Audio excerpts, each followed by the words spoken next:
What's happening, everybody?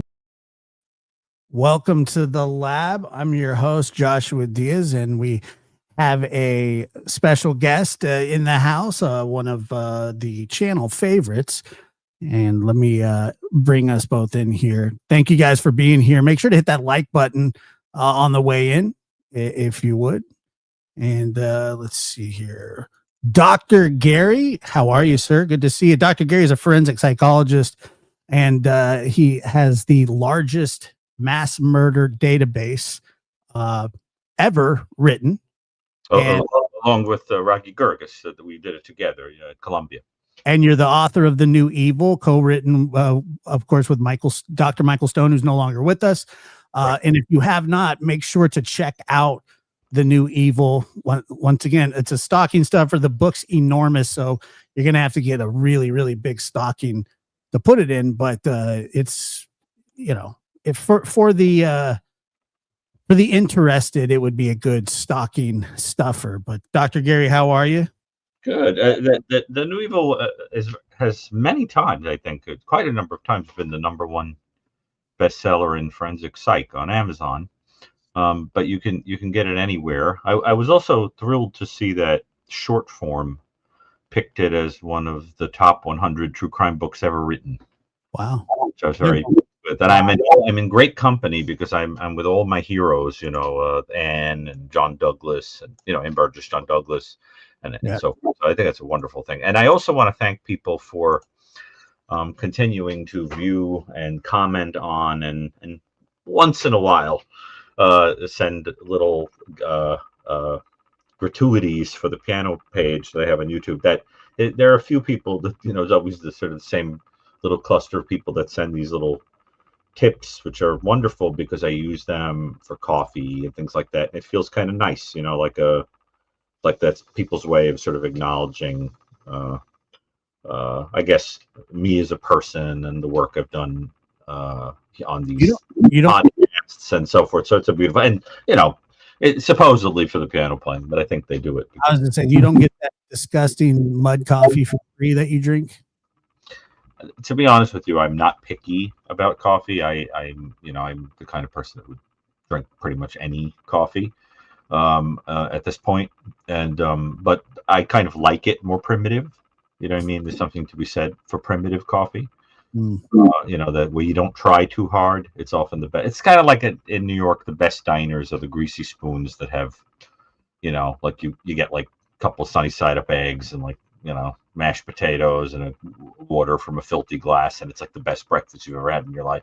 Like primitive, yeah. Mm-hmm. You brew it through an old fishing net on an island somewhere.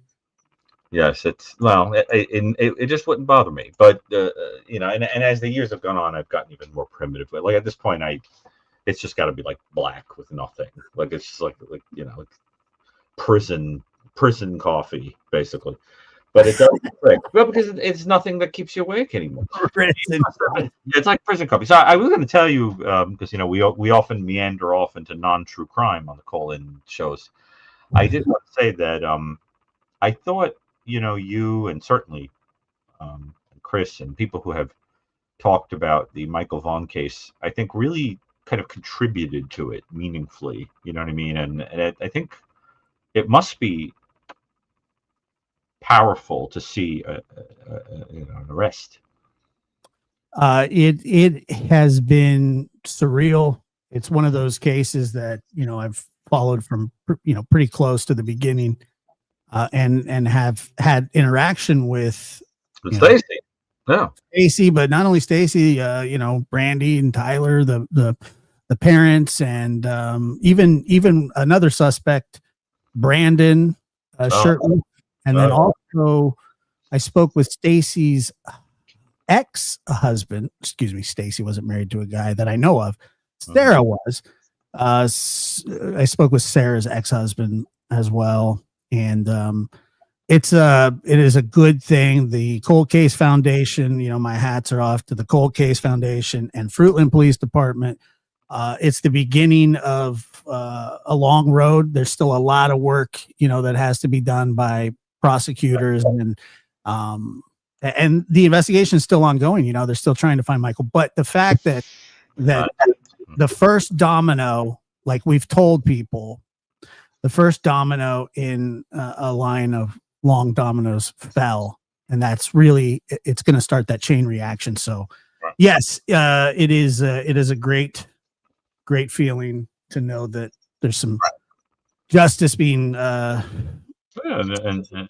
you did some, I think, what might be called good reporting, on the, and I will say that I won't speculate about it because and incidentally, I'm a member of the Cold Case Foundation, of course, on the forensic expert panel, along with Ann Burgess and a lot of other people. But I was not involved in this particular case, but it sounds like you're saying that the foundation has talked about being involved. Yes. The Cold Case Foundation was represented by Chris McDonough at the press conference when they named the suspects. Chris stood up there with Chief Huff of the police department, and I believe Chris tried to turn it down, but they wouldn't let him. He didn't want to be. Well, it wasn't that he didn't want to be there, but you know how Chris is. He's not like humble. I think that's beautiful. I've got to watch that. You see, it just goes to show you that in the foundation, the work that we do is so routine that even if you're involved in a sensational matter, it's like you could be in the same foundation and not even know the details. It's and it's all like Batman, like and quiet. Yeah, right. And that's my favorite part about it, the humility. There are no like standout. Like we can't do it without that one. It's like everybody's a team. It's a marvelous group. I love that group of people. They're really marvelous. But there's two things I want to know, and I'm not, as I said, I'm not going to speculate, but I'm curious what you think. One is, why did Stacy admittedly give a false body location to the police? Well, I don't think it was there, and they lied to him. Like people lied to him and didn't tell him that it was moved, or he was moved or something. Is that the idea? Here's my personal theory. Yeah. Is that Michael was buried in that backyard at some point. The dogs picked it up. Yeah, every cadaver dog that they had hit on human. That's what obviously all about that. That's what they're trained to do. That's what they did. All of them, every last one of them. I don't even know how many there were. There were a lot. Mm-hmm. But that when he got arrested for a gun charge, he was trying to cut a deal so he could, he obviously knew that something was going to come of this situation with Michael. So Stacy wanted to talk to investigators, and I believe that Sarah and Brandon knew that that's what he would do. So they moved Michael's body while he was in jail, and he still thought that Michael's body was back there while trying to cut a deal with prosecutors, but he doesn't have anything to offer anymore. Because he admits, in other words, what you're saying is, if I understand you, you're saying that when he claimed on your show, I know that he did, when he claimed talking to you, that he lied. Yes, that's what he claims. Yes. About lying. You're saying that he was lying about lying, that he actually thought he was telling the truth. There, thought he was yes. I thought he was telling the truth. I think the reason that he started to lie about it was because he hadn't been charged and he didn't think he was going to end up getting charged. And everybody saw the body cam footage of him. There was body cam footage of him directing investigators to an area where he believed that where they allegedly had buried him, Michael, excuse me. And then after that, he doesn't, I don't think that he's in the know anymore about the situation because they all rat on each other. Like they always have, and that's just kind of what they do. And so with this stuff being charged now, I believe what's going to happen is, you have Stacy getting charged, and then Sarah will be next, and then hopefully Brandon, and then Adrian in whatever capacity. The 4 suspects, I believe, all will be eventually charged. I don't know exactly with what. I know that Stacy is now charged with first-degree murder and kidnapping. Both carry, both are capital. He could be charged with the capital punishment in Idaho, but also, they both carry life sentences, so he could get consecutive sentences or whatever. And we don't know if you don't know if it's going to go to trial. You don't know if they're going to plea out. I mean, they may all turn on each other and all testify. It's going to be a very interesting, twisted process, So, right. Well, that was one of my questions. Because I found that very strange. I couldn't make heads or tails of what that was. And the other thing that I found that I'm totally befuddled about, perplexed about, nonplussed, is what was the motive? I mean, when there's a number of people potentially in the mix, motives can be all over the place, right? I mean, was there a sexual perversion motive? Was it about somebody wanting a child? Was it about, what the heck was the motive? Typically with stupid people, it's hard to know a motive. So, right. Look, let's just say the motive is, I don't know. I honestly, until I don't know. There could be a bunch of different motives, but I don't think that anybody's really nailed one down yet. At least from them. However, I do think that their motive in life is making bad decisions and terrible choices. Was just out of curiosity, and this is one of those questions that could be totally irrelevant, but I'm just curious. Was Stacy able to father children? No, not according to him. And is that relevant? Yeah, I think so. Yeah. Just curious. You want to know why he can't father children? I'll tell you. Some kind of testicular injury, right? What's that story? Yeah, Brandon Shirtliff, one of the suspects that was living at the house, in an interview told everybody that Stacy got his nuts obliterated by getting stomped on by a bull when he was a bull rider.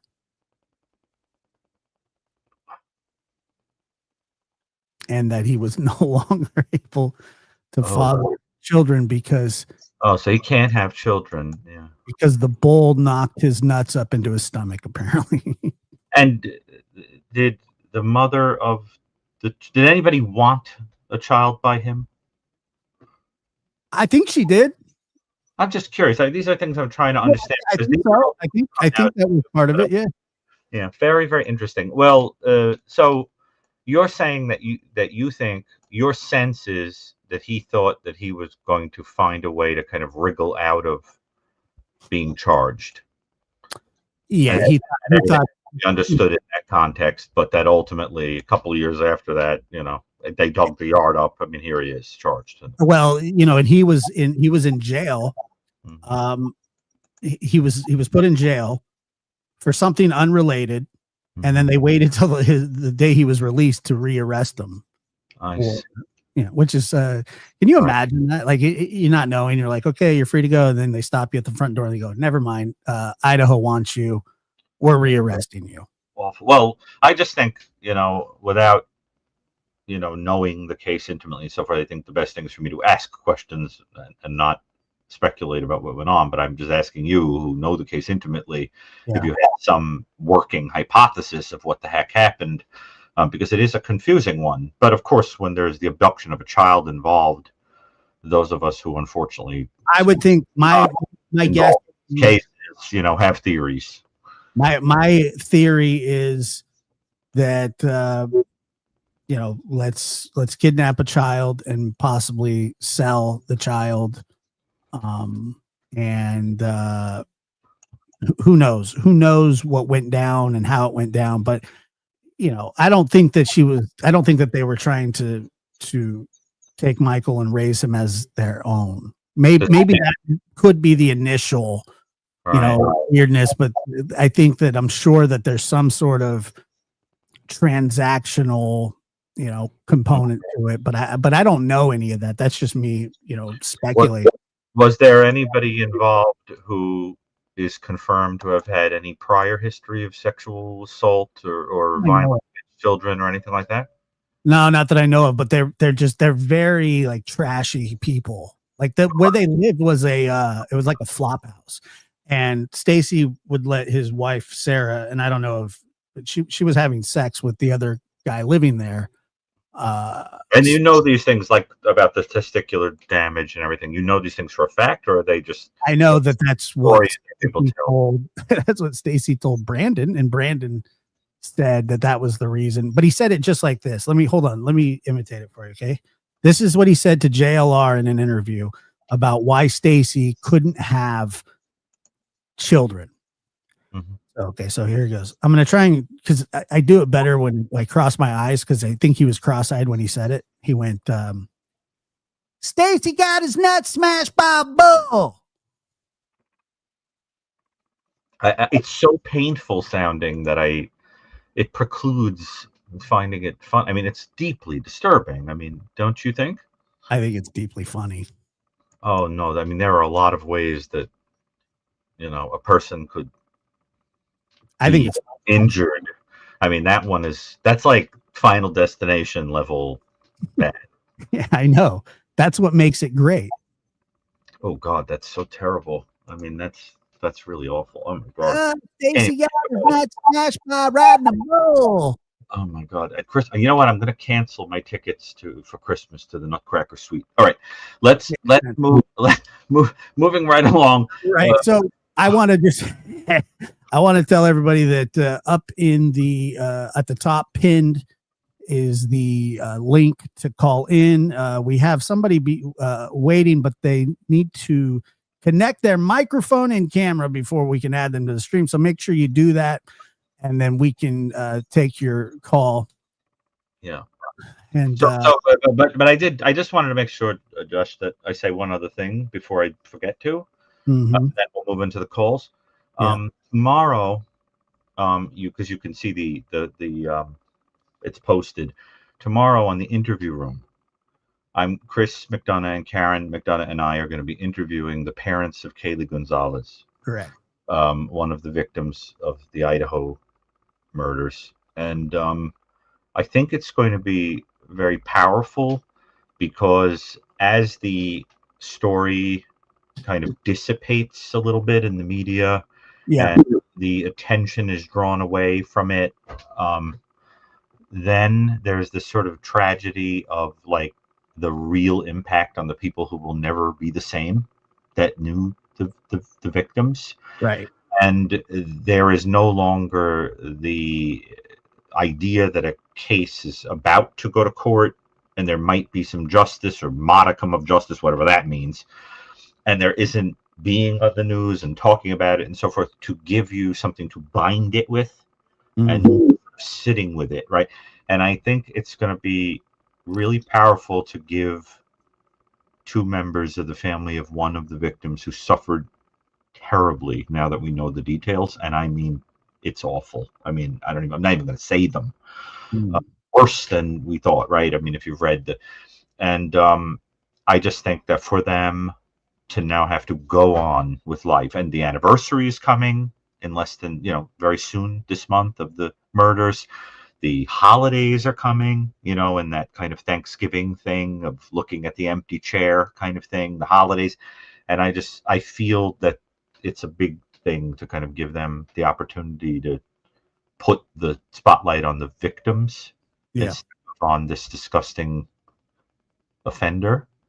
And I know the last time that Chris and Karen and I interviewed them, Kaylee's parents, Steve and Christy, that you said that you thought it was some of the best I thought it interviews. was the best. I thought it was the best interview that had ever been done with them, and I thought it was the best show that you guys collectively have done Yeah. together on TIR. So Well, yeah, and in the words of Ruth Gordon, who just had her birthday, in Harold and Maude, a favorite movie of mine.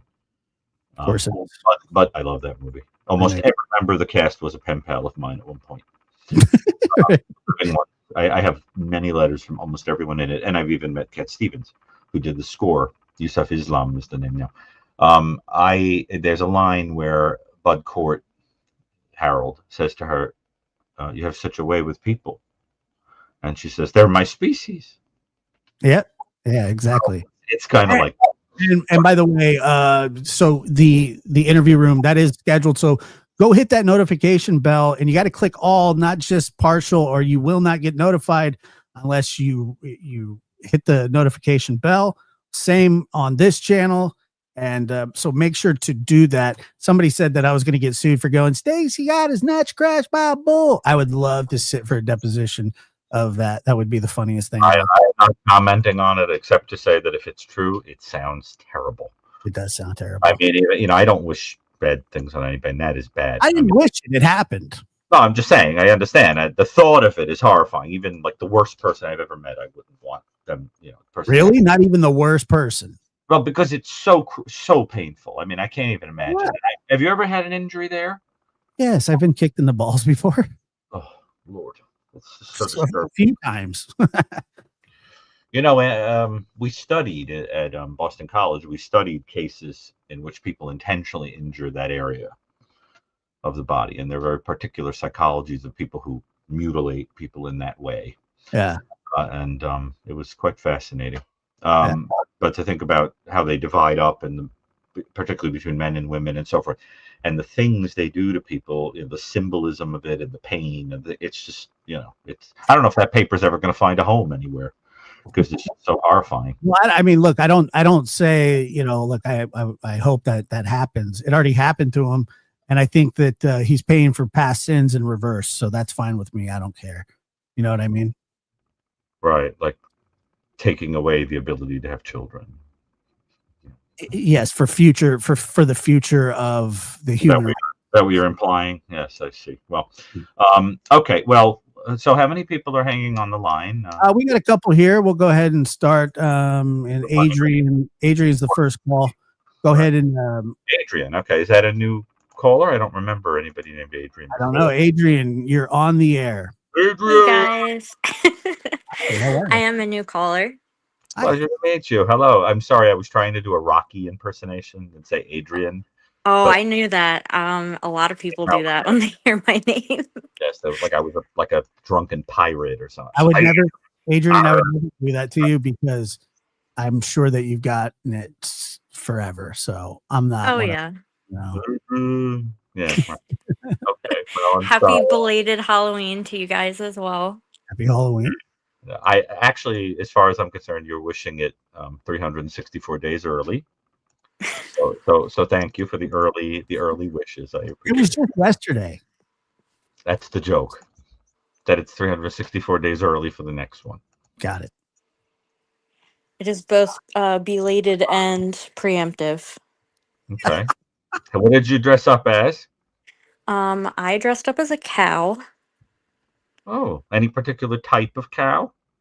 Just the black and white spotted.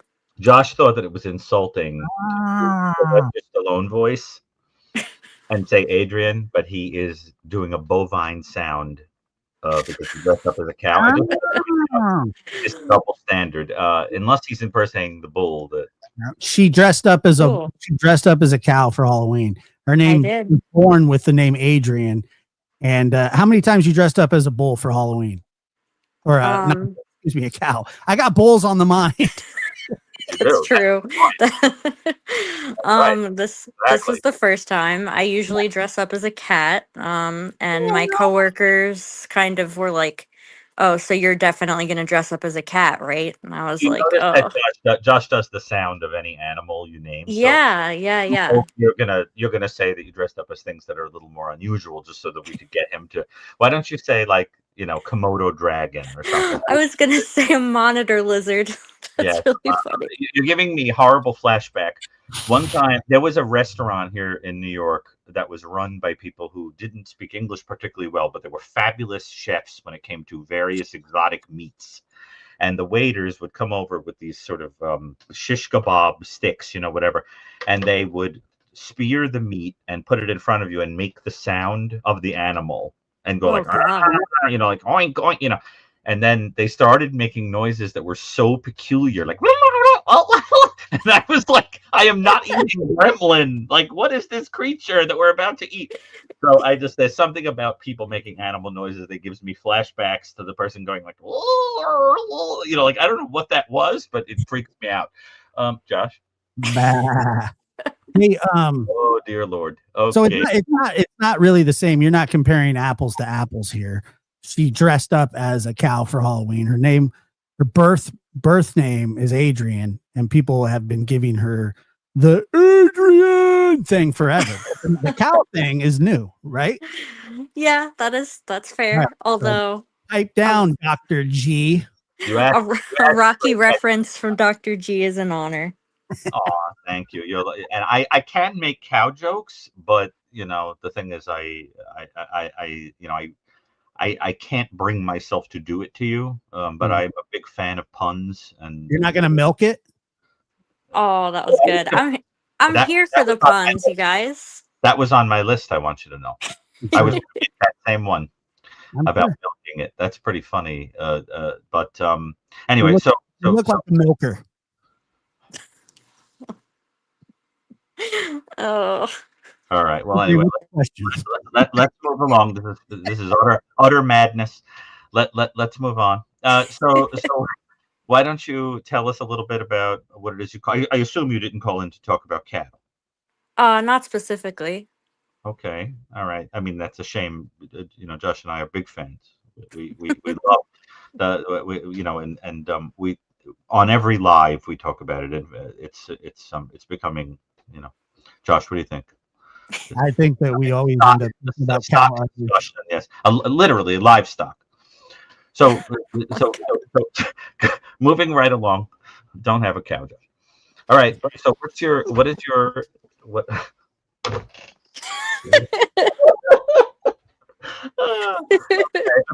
I'm trying not to make a really bad pun about a certain breed of cat, but no one would get it. The Holstein cows. Yeah, the Holstein, exactly. I was going to make one about Holstein cows. You might as well. I mean, I'm not going. already ruined the beginning of the show. I'm not doing it. I really hope the question isn't going to be something profoundly serious, so that we I'm feel sure it is. we feel awful for making jokes like this about cattle.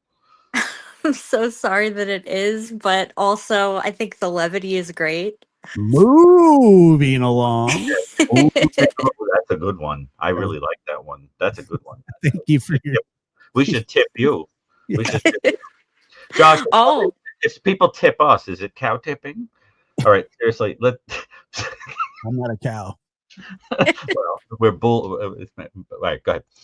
I'm a bull. Bull tipping. All right. I just want to let Dr. Gary go. We're just gonna let you. We're just gonna Oh, no, herd you in the right direction now. Away. Oh my gosh. Okay, I'm feeling sorry. progress. I'm sorry for the dark turn, but I was wondering, Dr. Gary, what Now we're gonna really seriously. Let's just change the tone, because I don't want you to feel that there's levity surrounding what could be a really serious question. And let me also say, I remind everyone, I'm not going to answer clinical questions, right? Because people do that. They call and they're like, look, I know you can't answer a clinical question, but here's my here's the treatment I'm in, and whatever. I'm not for that. So, all right. So go ahead.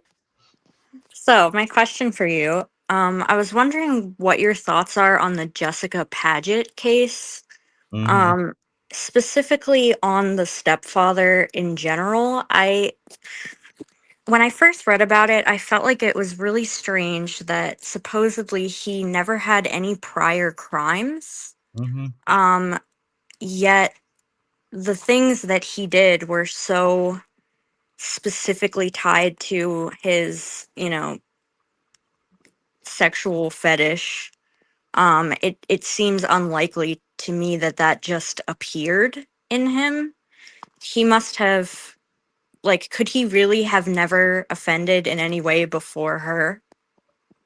Well, okay. So first of all, the case I think you're talking about, if I remember this story, is the one where the stepfather, the idea was filming himself after having relations with the dead body, right? Wasn't that the Yes, and the question is, I think she was in her 30s at the time of her death, right? she was. Yeah, And I believe so. how long did he and also, was this case adjudicated? I actually don't know. I don't remember off the top of my head. Was the case adjudicated? Like, was he found guilty? Did he confess? I mean, what He wound up? did confess, and he also went to trial after confessing. Okay, because it's been a long time since I've heard this story. Yeah. Like I think it's been like bordering on a decade And since it happened. he had been married to her mother since she was like 11 or 12. So he was in her life for a very long time, and Right. I know he also apparently had like a kind of an abnormally intense fixation on hunting, Mm-hmm. and his like purpose in life was going on these hunting trips every year, and like that people who were into hunting thought he was too into hunting. um Well, okay. So first of all, I just quickly looked in my little table here of all the cases I hear of. I keep them in a spreadsheet, and he was 55, is what I recorded at the time, right? mhm. Now, so I without having examined anybody involved or having all the details, I want to be very careful about what I say. But the problem is that we don't you'd have to know the exact motive. So for example, I have cases even in the New Evil of people who are so enraged at a person or so overwhelmed with some emotion, or who have some sort of brief psychotic kind of experience or using drugs or whatever, who can do absolutely horrendous things like that, where there's a sexualized element and they have no history of that kind of offense. That actually can happen. And when it does, it's usually in people that are older, that have gone many decades, their entire life, without ever getting in trouble for anything like that. And what's interesting about it is that the it feels more like the purpose of it was to humiliate or horrify the mother, right? Weren't didn't they go through some kind of divorce or something? I, The d- I I victims were I think after her death. I'm right. not sure on that. There was no arguing between them or something like that, where the purpose of it was to humiliate, have some effect on the mother, the shock, because it was filmed. Or was that Yes. personal for his personal? Because what I have in my notes is that when asked about it, he just said something snapped. That or someone So about him, something snapped. right. So a Right. couple things. One, he did purchase Firearm. sex Oh, oh, he purchased sex toys like the day before, man. Oh, see, that's important. Okay. and he That used argument can them happen. on her in the video. So So yeah, he yeah, clearly bought them I understand. for that purpose. Well, Um I don't know. Because you could buy them, have some other reason for buying them, and then when you snap, that's they're freshly available and you use them. To make the leap that they were purchased for that purpose is actually wouldn't hold up. You understand? yes. That's like saying, I bought a hammer on Tuesday and on Wednesday I flipped out and hit someone with it, and then they try to argue that you bought the hammer for that reason. And, But that cannot be clear unless you have reason to believe that I'm unaware of, that it has been established that it was purchased with that premeditation. That did anybody prove that those were purchased for the purpose of playing out a fantasy? I wish I could remember. Honestly, I don't know for sure. I do know that claiming that he kind of snapped and lost control was what his Right. defense attorney went with. Yeah, there are stories Um, like that. I mean, when you do something for the first time in your 50s, it's generally for a reason like that. Because, I mean, it's not exactly the time in your life when you would commit a violent sexual assault for the first time. It just doesn't, but it's very unusual. It would have to be that you did before and nobody knew about it because you have a long history. That kind of thing can happen. But there's no evidence of that unless you know something I don't. why? So if he snapped and he just randomly shot her in the back of the head, which is what he No, no, claimed no, he no, did. no, no. I'm not saying. How do I say this? Snapping has a different meaning for different people. When I'm not saying that this person, everything about this was totally, out of nowhere and he went crazy. I mean, that's not what I'm saying. I'm just saying that a person can become overwhelmed with an emotion and and then it could disinhibit something, even if it's already previously come into their head. So you could have a person, for example, who for a little while has been sort of aroused by a stepchild, and then under pressure, when they explode, assaults them. That kind of thing can happen. But the question is, what was that pressure? I'm not saying it's a guilt alleviating thing, like you snapped like you didn't know what you were doing. I'm saying that there must have been some duress to suddenly do that at that age, right? But that's Right. a different kind of snapping. I don't mean snap like, you know, person lost their mind, went out and did something, and the next day has no memory of it. Mm, Not that. Just becoming overwhelmed. And it would be important to know what the feeling was that did. So in the New Evil, there are cases of people overwhelmed by rage and jealousy and whatever that can do truly disgusting things like that. But they are not the type motivated by fantasy that would keep doing it, that killed the person for no reason other than like, I want to have relations with this person. You see what I'm saying? It's a that doesn't jive with the facts because there's no history of it. So you right. don't at 55 years old. So the age is more suggestive of a person that kind of played out something that was being inhibited because of some feeling like humiliating the person or rage, or you see what I'm saying? That's very different. Yes. And but it's an interesting question you're asking. You're basically saying, is it possible to do something like that without having had a previous history of sexual kind of aggression or fantasy? We don't know, but it would be very unusual. I'm aware of cases. I'm actually writing about one right now for a book manuscript of someone who became so jealous of the woman that he was having a relationship with, that she might have gone with another man, so overwhelmed with it that with his hands during relations eviscerated her with his bare hands. You understand? There are people that can do these horrendous things when they're overwhelmed with emotions. But the one thing that doesn't jive with just snapping is setting up a camera. That's That's what I was gonna say. harder Yeah. because that is more consistent with a person that wants to enjoy it later. Right. And that has That the doesn't happen out of nowhere.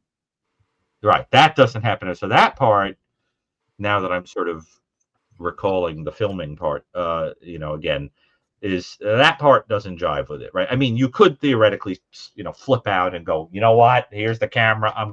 I suppose, but that we tend to see more in people that um, want to relish in it, or at Yeah. least create. There are a number of cases I'm aware of where you film for the purpose of other people seeing. That's why I asked about the wife, Mm, because there are, for example, cases where a gang of students will assault another student, film it, and like put it on Facebook, that kind of thing, where the yeah. purpose is to humiliate the person as a kind of bullying, or it could be that you want a family member to have to see what happened. So I think the point is that without talking to him and knowing the exact motive, there are too many anomalies in the story to make a pretty clear guess. because he's too old to do it for the first time. He would be like a statistical wonder. Right. You see what I mean? But the filming, Yes. that part, now that my attention is back to it, the filming is odd for somebody that just sort of flips out. Also, that in his confession to the police, he did claim that he was the one who told them that he Mhm. invited her over and to show her something on the computer. And while she was sitting at the computer, he Mhm. came up behind her and shot her. And then he Possible. committed the sexual acts after setting up the camera and presumably Right. the sex toys. And so it, to me, Right. I just wonder Right. if it was all a him living out a fantasy. Is that not an incredibly sick It's pretty fantasy to bad. just have suddenly? It reminds me of the Issei Sagawa story of inviting Mm, someone over and then shooting mm-hmm. and doing vile things with the body, which in Sagawa's case involved eating the part of Yes. the victim. But it's also possible that you don't intend the shooting, but then it happens, and then you kind of say opportunistically, look, this body is here. This is sort of bringing out, the disgusting in me. I'm going to film it. In other words, it's from a logical perspective, you can't establish for sure how much of it was premeditated. That's the whole problem. You could have an impulse related kind of assault. The You know? chat wants to know who's being discussed again. Oh, go ahead. Give it the name again. Oh, Jessica Paget Right. was her name. Padgett. Mm-hmm. The She stepdaughter of was. the victim, correct? No, she is the victim. I mean, I'm sorry, the stepdaughter of the killer, I meant to say. The Yes. stepdaughter of the killer. Yeah, right. His name was Gregory. What was his last name? Oh man. Gregory Graff. Graph. You're Gregory right. Graff. Yeah, that's him. Yeah. Um. Don't look him up. He's creepy, creepy dude. Yeah. Yeah, he's got like that mustache and that kind of thing going on. The one. Josh, did you ever see him? Yeah, creepy. No, I'm looking right now. Yeah, it's a little creepy looking. Yeah. She had such a kind face, that victim. I remember. There's something about her photos that just break your heart because she just looks like an ordinary person, like that you could have gone to school with or something. And when you see Yeah. her photos, it looks sort of like an Instagram photo or something, just like very sweet. GAFF, is that how you spell his last name? GRAF. G-R. Graph. Oh, Yeah, Graf. Jessica. She was beautiful, and by all accounts, she was an incredible mom. Oh, yeah. Uh, Look at She this. was married. Her husband really cared about her too. She had, a great life. She had a good relationship with her mom. yeah. And another thing I thought of that I neglected to mention, I don't know if you remember It's been a long this, but time. I'm trying my best because it's been a while since I've heard about this story. But yeah, go ahead. seemed to have this weird habit of kind of like humiliating her in the comments on her Facebook posts. Yes, So he would humiliate. comment See these. that theme again? Yeah. Because that is another. I'm telling you, that filming a corpse, filming a person being assaulted, because I wrote a chapter, which is again in the book I'm working on, about the use of photography as a kind of new evil in Mm, crimes. And one of the motives for doing it is to utterly humiliate in perpetuity the person. And it's one of many reasons, but it's interesting that you say he has a history of humiliating her. yeah. Right. So why? Why did he hate her so much? I would speculate because he wanted her, or he was angry that he couldn't have her, or he was angry about the feelings that she caused him to feel. Hmm. I mean, you don't think it had anything to do with her mother? I don't know. I don't know enough about their relationship. Right. Interesting. Well, also, wasn't she married? Jessica, Yeah. she was. What's become of her? Did she have? You said she was a mom, right? Yeah. Yeah. What's become of her family? I mean, do you know anything about them? I don't. Yeah, that's the kind of people I love to talk to. I mean, I'd love to offer, support and learn the details and understand what went on there, because I like to really richly understand from the Yeah. inside, like what the heck happened. And that's one of those cases that it's very haunting. Um, very, very haunting. And but I think it's beautiful that you're drawing attention to her story. Um, there is something about this, like people being assaulted by step parents, that just leaves like a stone in my belly. It's so disgusting. Yes. I think of Matty Soto. Yes. That kind of thing. I mean, Josh, you could name a case or two in which a person becomes a step parent. And Stephen Stearns wasn't even a stepdad. He was I just don't know what. a guy. Yeah. Yeah. For some reason, it seems as though the children go missing and there's, I say a broken family, but maybe a broken family that has brought somebody else in. Like it takes it to a whole nother level. I mean, that's obviously where investigators go right away. Not saying that that's always the case, but obviously it piques interest when those things happen. Right. But this guy, Josh, I'm thinking about this. It's been, as I said, a long time. I think this was one of those cases where the claim is you took drugs or something and you kind of lost. I mean, wasn't that, Adrian, wasn't that the idea that he like blacked out on drugs? That was the claim? Yeah, later. He Was it? didn't say that initially. I see. So it was a constantly changing narrative about the reason for this? I I got to believe so, with I'm gonna his defense. Yeah, I'm gonna look it up and do a little research on it, because I'd like to formulate a clearer idea of it. Maybe I'll write about it, because that's always a good way for me to formulate my thoughts on a case. But Josh, I think you should show the victim, now that we've shown the mug of the guy who did it. But I think you should show her, because she was such a sweet soul. Yeah. I think this picture is the one I'm familiar with. Let me see here. Yeah, the audience will understand when they see her what a sweet looking person she was. Mm-mm. And then to think about what happened to her. I mean, my God.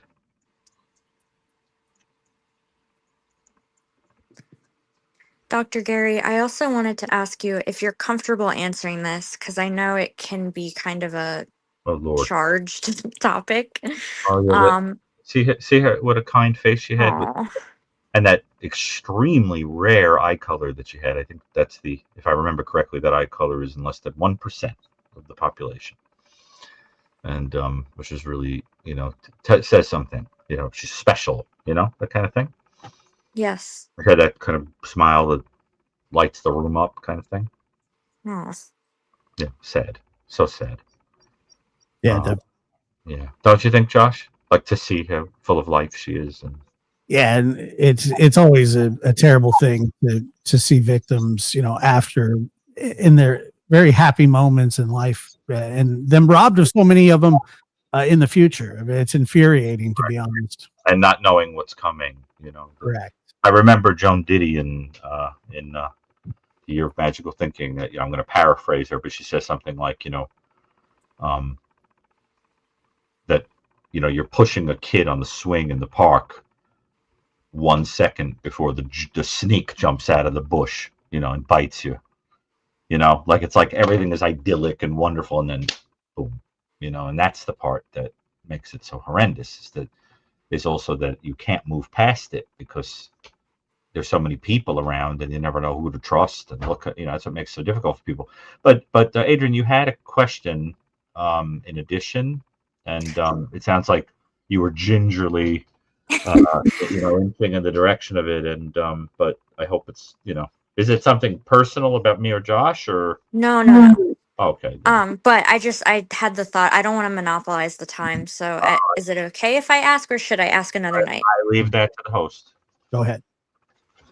Okay, so my question is related to this. The whole topic of the stepfather graph, him being so obsessed with hunting animals, Oh, I made see. me think of people like a Barry Morphew, Mhm. this kind of very controlling over women. I don't know. I just wonder if you have an opinion on whether, not, of course, all hunters, but some people who have this proclivity for hunting animals and also abusing the people in their life, if there's like a control dynamic there. I don't think there's any um, clear, archetype that you could create. I think it's all about why people do the things they do. For in any behavior, there are people who do it for various reasons. You could do something for a cruel reason. You could do something for a kind reason. You could do something for an unconscious reason.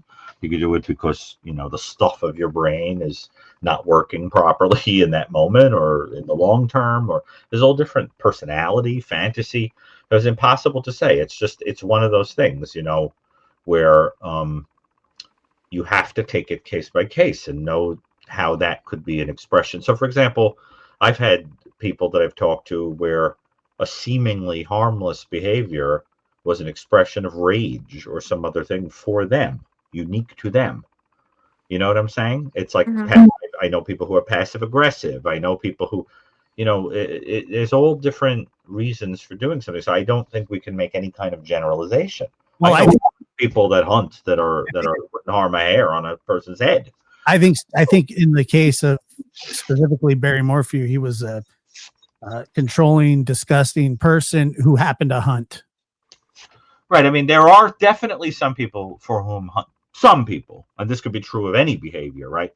But there are definitely some people who hunt where it is for them an expression of hostility or a feeling of power, or expression of insecurity or whatever. Certainly, but no sweeping generalization could be made. I mean, certainly you could say that when Robert Hansen was running around in the dark shooting sex workers naked in Alaska, yeah, that was an expression of insecurities. Was that the baker? That's yes, right. Yeah, That was certainly an expression of various things, right? But then there are other people that hunt and they just do it for food, or they do it for sport, or they do it for. So I think it's important not to pathologize a whole group. Now, as an animal lover, I don't hunt, right? I love them. I told you I couldn't even kill an ant, but I couldn't. Forget about an uncle. No, but seriously, no, but I couldn't kill an ant. I mean, Josh, could you hunt? Do you hunt? I don't hunt. This is something about it. I couldn't do it, but I can understand people who do. I don't. I mean, I'm probably too lazy to. Really. I just couldn't be in a forested area. I mean, for that. I mean, I don't really have a problem like getting meat from the grocery store. I don't really need to. There's like I don't feel the primitive thing to go out and I'm not like we used to camp all the time when I was a kid and I hated it. And then I would get sent to church camp every summer and I hated that too. And then so I had my share of I don't mind the outdoors or anything like that, but hunting is just like a lot of work for not a lot of rewards. Like, oh, we're going hunting. I want you to pause a moment. No, I don't want to. Just pause a moment and picture me in a forested area in a tent. Oh, wait. Just picture this just for 1 second. Wow. And imagine how long it would take for the amusement of listening to stridulating crickets and trees rustling and so forth for me to say, where is the Wawa for me to get a cup of coffee? Yeah. Where are the utensils? Why am I drinking out of this metal thing? I can see this. I can see you dressed up like this. Why are there rodents? Right? Why am I in this bag? Josh, don't even joke. What is that photo? Bobby Bacliara from The Sopranos. Oh my God! I could just see you in that. Honest to God, when it flashed on the screen, thought it was Chris Christie. I'm not kidding. I was like, why is Chris Christie on the screen, and why is he dressed up in that thing? Why No. would a person wear that? Now, look, personally, I think hunting is fun for other people. I would personally bring so much spray that the bag would be like I'd be carrying it around like Jacob Marley, like it would be so heavy. Sprays for insect bites, things like that, allergens. The idea by the time I got there, it would be ruined. I mean, absolutely ruined. Which would so don't please. I mean, I'm a city mouse. Can't do it. I can't do it. I'm sorry. So I mean, Dude, the Blue Jays are about to win the World Series too. that's good, Josh. So we're running down the list of things about which I couldn't give a flying fig.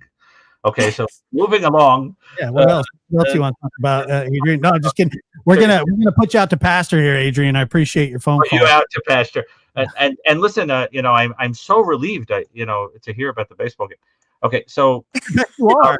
You are. Yeah, that parlay is really going to come through for you. I don't want to see birds out next to a tent, and I certainly don't want to hear about them playing. But all right, so listen, thank you so much. That was a very interesting call. In fact, it's going to inspire me to revisit that case. And if it's possible, if you have any inroad to anybody who was directly affected by it, I would really love to try to talk to them, because that's the kind of case that I think needs attention drawn to it. It has elements that are very, very unusual. And thank you for bringing that back to my attention. Okay. Of course. Thank you guys so much. All right, Adrian. Thank you so much for calling. Appreciate it. Bye bye. Good night. Thank you. I think that was a really interesting call, Josh. I really do. And in all seriousness, I'm happy that you're happy about baseball. I don't know if they're going to win or not. I was just. So wait, explain to me very quickly that just so that I can make small talk about it and pretend I care when someone asks me about It's it. Game 7 of the World Series. It's the final game of the year. Yes? Oh, yeah, that's interesting. Okay, all right. Next right. call. Okay, so I'm not really sure how to. TYO how do I say it? This person calling from Are you flying a helicopter or Black Hawk? Like, what is this sound? crop duster? Yeah, crop duster. Hello? Hey, yo, Gary, it's Phil from TYO Toys. How you doing? Who? Do we know each other? Yeah, that you do now. So, calling from where? Oh, from Gary. I used to interact with you on the Twitter, and I wish you would come back to the Twitter. But I had a question.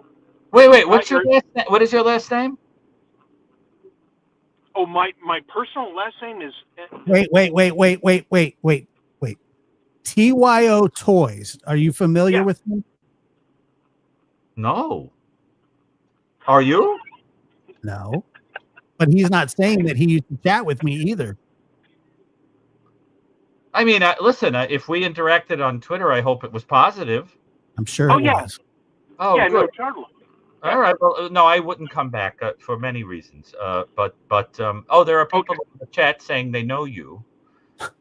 So you've presence on there apparently. So when we interacted, and I'm sorry, I have absolutely no memory of this.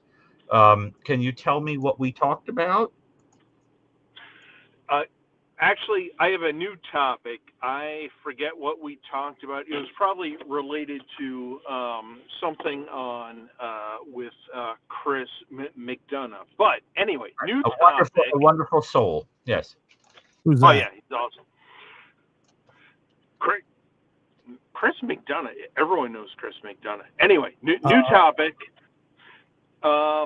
Gary, about your database, I'm curious if you have any data recorded about vehicles driven by mass killers, because I'm noticing some interesting things about the vehicles driven by serial killers and mass killers.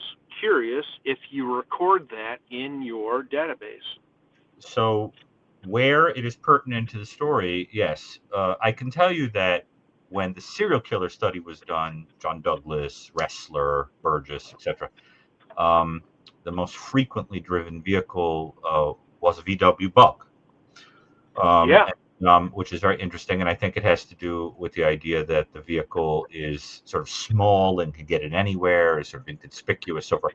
There is no question that when you profile an offender, you can often even guess the kind of vehicle that they're going to use. For example, if you are abducting a victim, you're going to want a vehicle where the person, might be screaming or so forth, and they're encased in a vehicle where they're not going to be seen, or the windows are dark, or it's a van or something, or if you need privacy with the victim for the horrendous things you're doing. So, and you're going to do that before you take them to a home or a field or something. The vehicle itself can be the place. There are some vehicles that are equipped with weapons, like in the Whittaker and Norris case.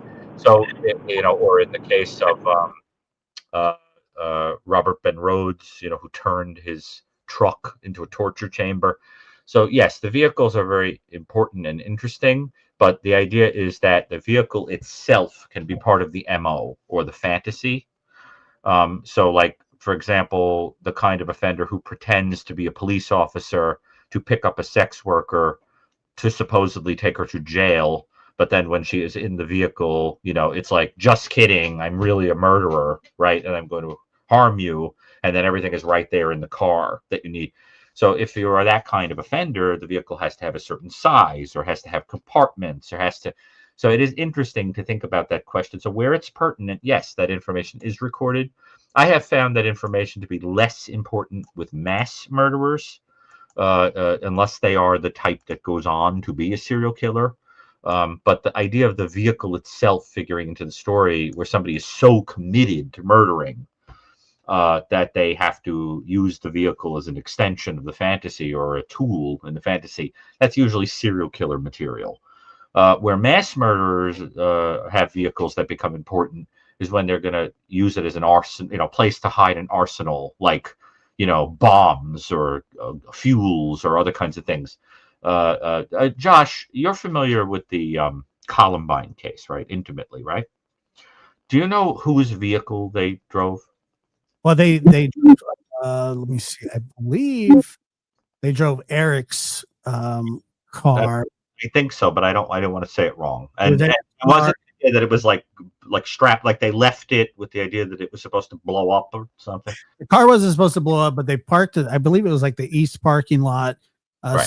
so they could, they had to get all their stuff out. They had pipe bombs and stuff in the trunk, and they also had pipe bombs and I believe their automatic weapons in the trunk as well. And they parked near the front steps of, I believe, is the east lower parking lot. But yeah, it was Eric Harris's car. I don't know if Dylan Klebold drove at the time. He was only 16. So I don't even know if he had his driver's license. Eric was 18 and did drive. Oh, yeah.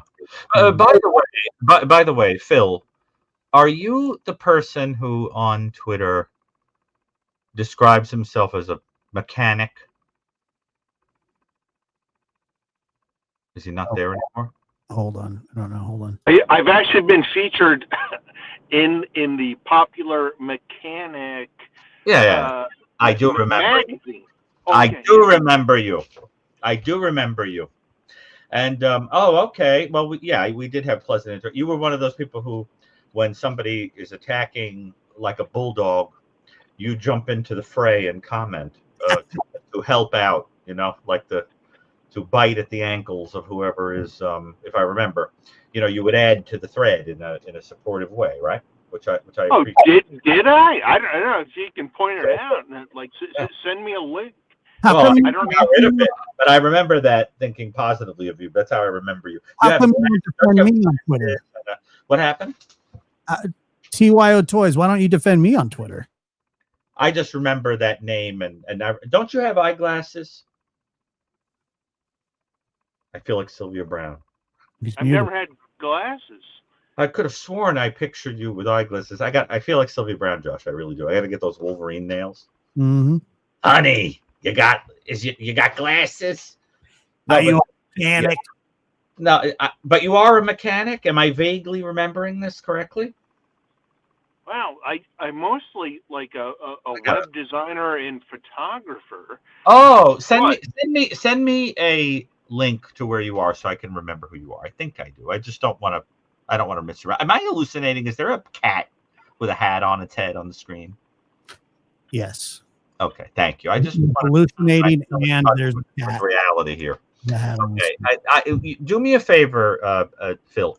If you have a social media presence other than Twitter, just find me and send me a link or whatever, because I want to remember who you are for sure. Okay. Okay. Yeah.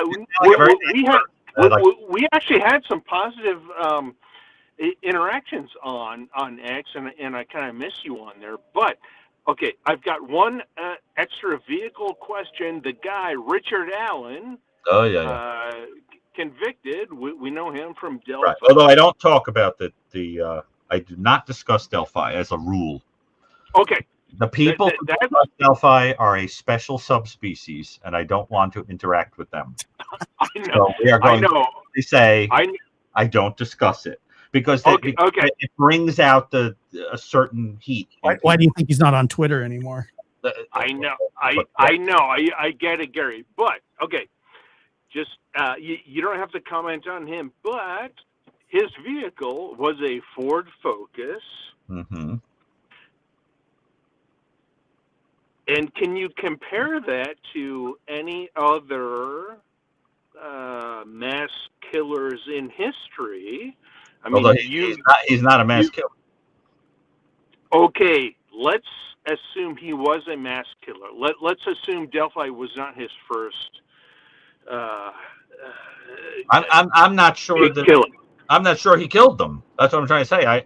I've never made my mind up about that story. Okay, I get you. But, so we'd have to hypotheticals. You mean say whoever killed them, so that I'm not saying for sure what I think about it. You're saying whoever killed them, right? If they whoever killed them, there was a Ford Focus involved in the investigation. Right. Can you relate that to any other mass killers in history involving a Ford Focus? That was something that I noticed in the history of mass killers. A number of them driving that particular vehicle? Ford Focus, yes. It's interesting. I mean, it sounds like something that would be intriguing to look up, because if it were true that there was a pattern, I'd like to know what aspect of it would draw people to that vehicle in particular. Josh, pull up a picture of one. Ford Focus? Yes. I think we could afford some. Why don't you just go show us your car?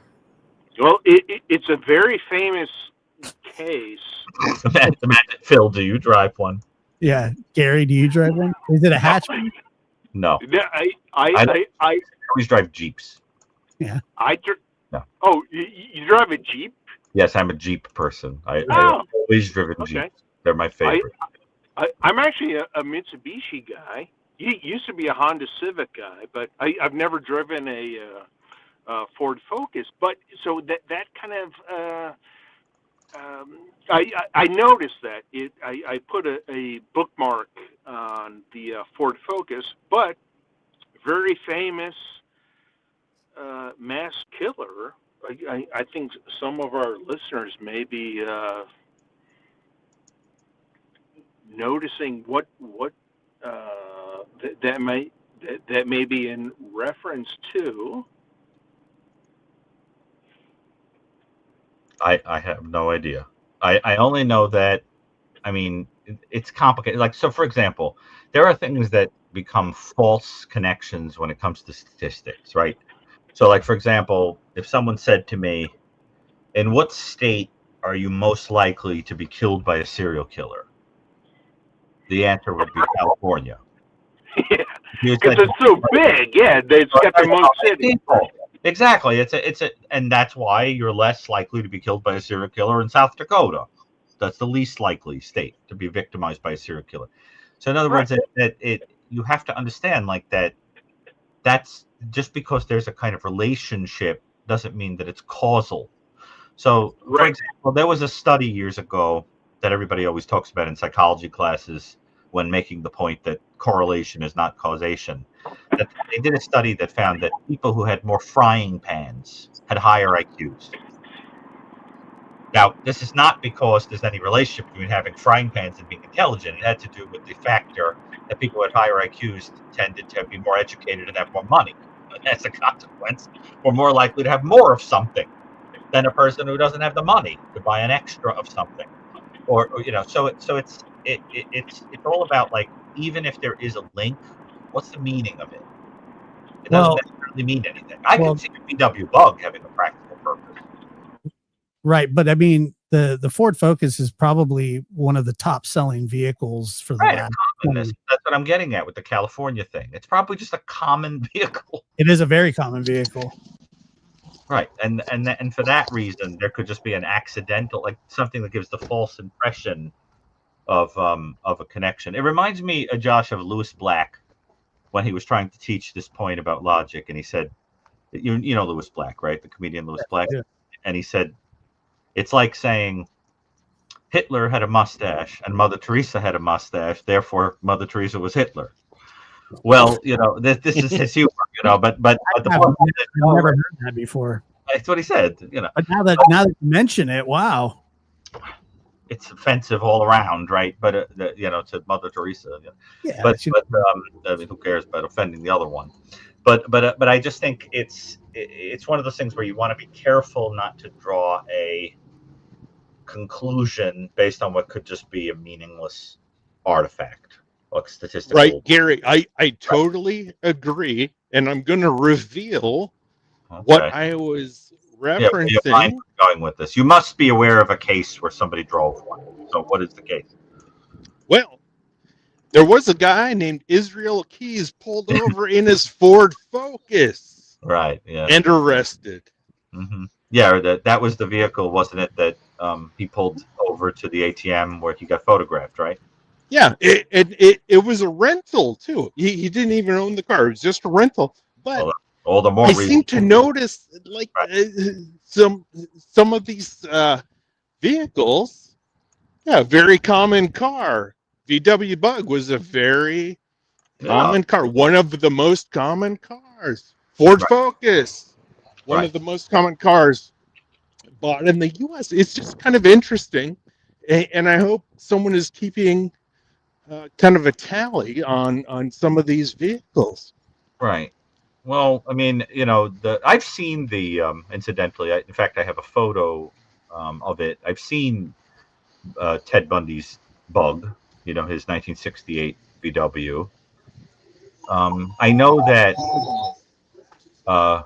Berkowitz drove a Ford Galaxy, a 1970 Ford Galaxy, and Gacy had a 1979 Oldsmobile Delta 88, which is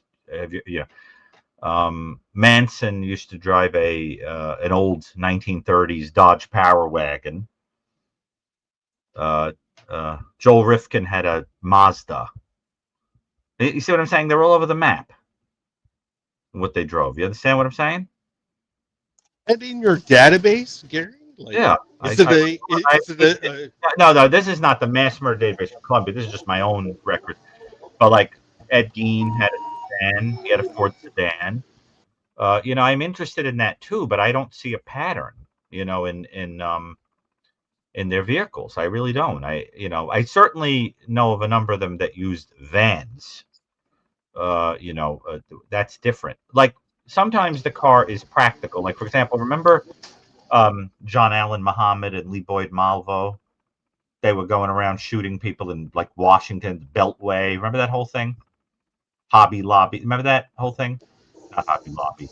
The craft store.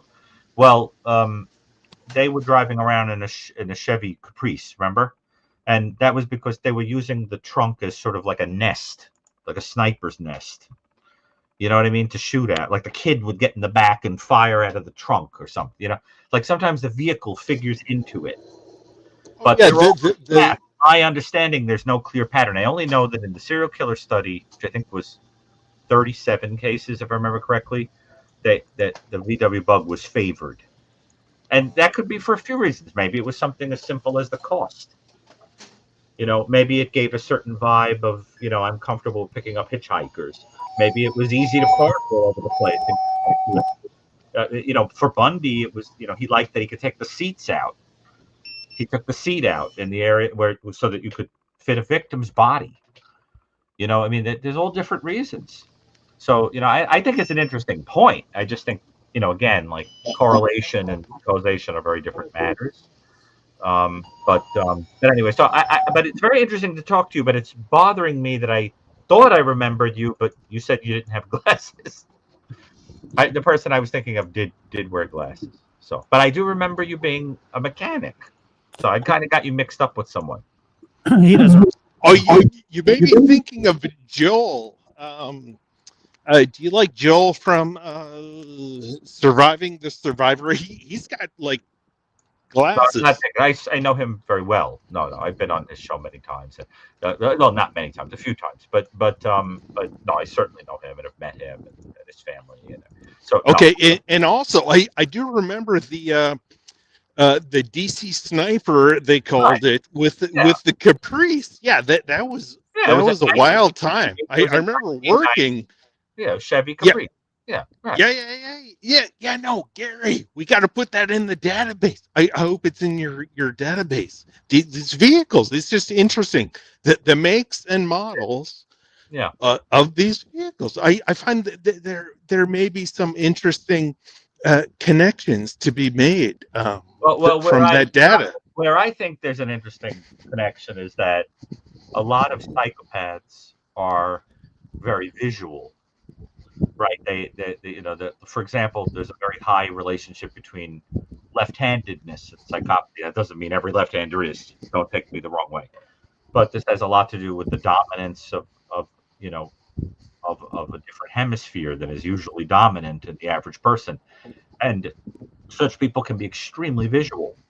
And this is why, sometimes psychopathic people can think of a crime scene 30 years later, remember every visual detail of it, or they can think of it like a hunting ground and plan it out, like, oh, the victim is going to run that way when I do this, and that kind of thing. And so some of them are very technically inclined and can be very interested in things like cars and things that can be sort of taken apart and so forth. And when people like that kill, they often have the same kind of scientific, technological attitude about a body, so that they can think of the person that way. What will happen if I do this to your body? That kind of thing. So some acts of torture, for example, are actually committed by people that are sort of weirdly intellectually curious. Are you getting into a... you know the joke I'm going to make, right? Your answer should be, no, that's my cow. Right. Anyway, but listen, it was a pleasure to speak to you, and find a way to stay in touch, and I'll remember who you are. And I think it's very sweet that you remember me. I don't think of myself as that memorable. Yeah, thanks for having me on, guys. And by the way, yeah, it's a great question. Yeah, go ahead. Yeah, no mass killers, as far as I know, or serial killers have ever driven a Mitsubishi. That's a commercial waiting to happen. That's like Qantas never crashed, in Rain Man. Yeah, for Mitsubishi, I'll send this clip to Mitsubishi headquarters in Japan. Right. That's funny. Well, there aren't many Japanese serial killers. What car? I'm serious. So you must be driving a Mitsubishi then. I am right now. Yeah, I just hopped back into my Mitsubishi. There's the first time for everything.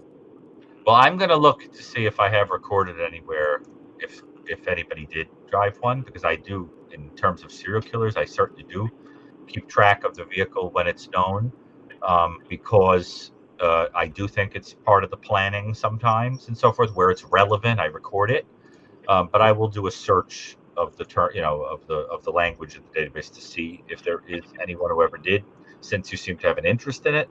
But I must say that is a niche. That is really a niche thing to want to know, and it's something about Yeah. the way your mind works that I appreciated a lot. Yeah, awesome. And also, do you have an API for your database? Is it like a MySQL or Oracle database? Do you have an API? My personal one, my personal serial killer work. No. That's just a gigantic Excel spreadsheet that I keep privately. My serial, the mass murder tape is a whole other matter. But I'm talking about my private serial killer work. No, I do that I don't share that. You know what I mean? Unless it's another researcher, something like that. But I think that it was a really interesting question, and there's something about the logicality of your mind that I find intriguing. I like that trait in people. So anyway, let me know who reach out so I know exactly who you are, and I'll stay in touch. Okay. Yep. Thanks, Gary. Thanks, Josh. Hey, okay. Bye. thank you. What characters called him, Josh? Really, I character. I really do think I remember him, but I could have sworn he had eyeglasses. That is so funny. But I do remember the TYO thing, and that it said that he was a mechanic. I remember that. Yeah, I was gonna say that. I wonder how it feels from a mechanic to talk to somebody who's never had grease on their hands in their entire life. Oh, I've had grease on my hands. My father did that work for much of my life. So your dad smeared grease on your hands for you? No, I used to help out a little bit. So you know how you're a mechanic, like you can do. But I was able to help enough when I was younger to. I saw that photo. I think I'm not sure. Did I ever show you the room that I put together completely on my own? Because I remembered how to do all the build, how to do everything. I did all the floors. I restored the furniture, the antique furniture. I did the walls. I did the spackling. I did the painting. I did everything. I did the whole. Because my father was extremely gifted. Yeah. That area, and I was exposed to it. For living. My father was basically a contractor, and he was a specialist in HVAC, but he would my father, for example, restored a Victorian house before he passed away that wound up on the historical registry. Interesting. Like you visited it and there's a plaque on it because my father was so remembered for that the town put his name on a plaque on a bridge to honor my father. Okay, you've had grease on your hands. I get it. All right, let's move on. I really have. I mean, it doesn't go with the character for me, but I'm interested in things like that. I really am. I have a great respect for people who do that kind of work. I really do. My grandfather did the same type of stuff, and they're very hardworking men. All right, we got Gray not always men, actually. Grey Hue Gray Hue. Oh, that's the one with the cat picture? Yes. Yeah, that's me. Oh, I've always wanted to know what you sound like. Well. You probably didn't expect a female voice, but I'm really happy to hear about the Brucato Bridge, though. I can't wait I'd love to see that. It's not the Brucato Bridge. There's a plaque just thanking him that's on some bridge that's upstate. But I think it's very cool, and moves me. In fact, I think Brucato Bridge. It's the Brucato Bridge. Let's be honest. Let's rename it. But there is a small planet named after a Dr. Brucato that I think John Brucato, who I am sure is a relative, who is an academic, and I've got to find out if we're related, to find out if a relative of mine has a small planet named after him. This fascinates me. But anyway, but no. Yeah. There's no Brucato Bridge, Why does he have a planet named after him? Is he an astrophysicist or something? The person, the probable relative that has a planet, yes, it's an astrophysicist. Interesting. It shouldn't shock you that that's in the genes. We're interesting. There aren't that many people with my last name. Well, I have to say, I used to go to your channel and watch you play the piano when you would play little little snippets. Yeah. Yeah. I don't know if you still do that, but I have a whole channel where I'm playing the piano, and people are kind enough sometimes to send little tips and so forth, and I don't just mean financial tips. I mean tips like play better, But people do like to give tips. Sorry for that comment. They sometimes do. And don't you get that, Josh? Tips on how to run a show? There will inevitably be, I don't know, 10 people after the show saying, "You're a terrible host. You're mean. You cut people off." Yeah, of course.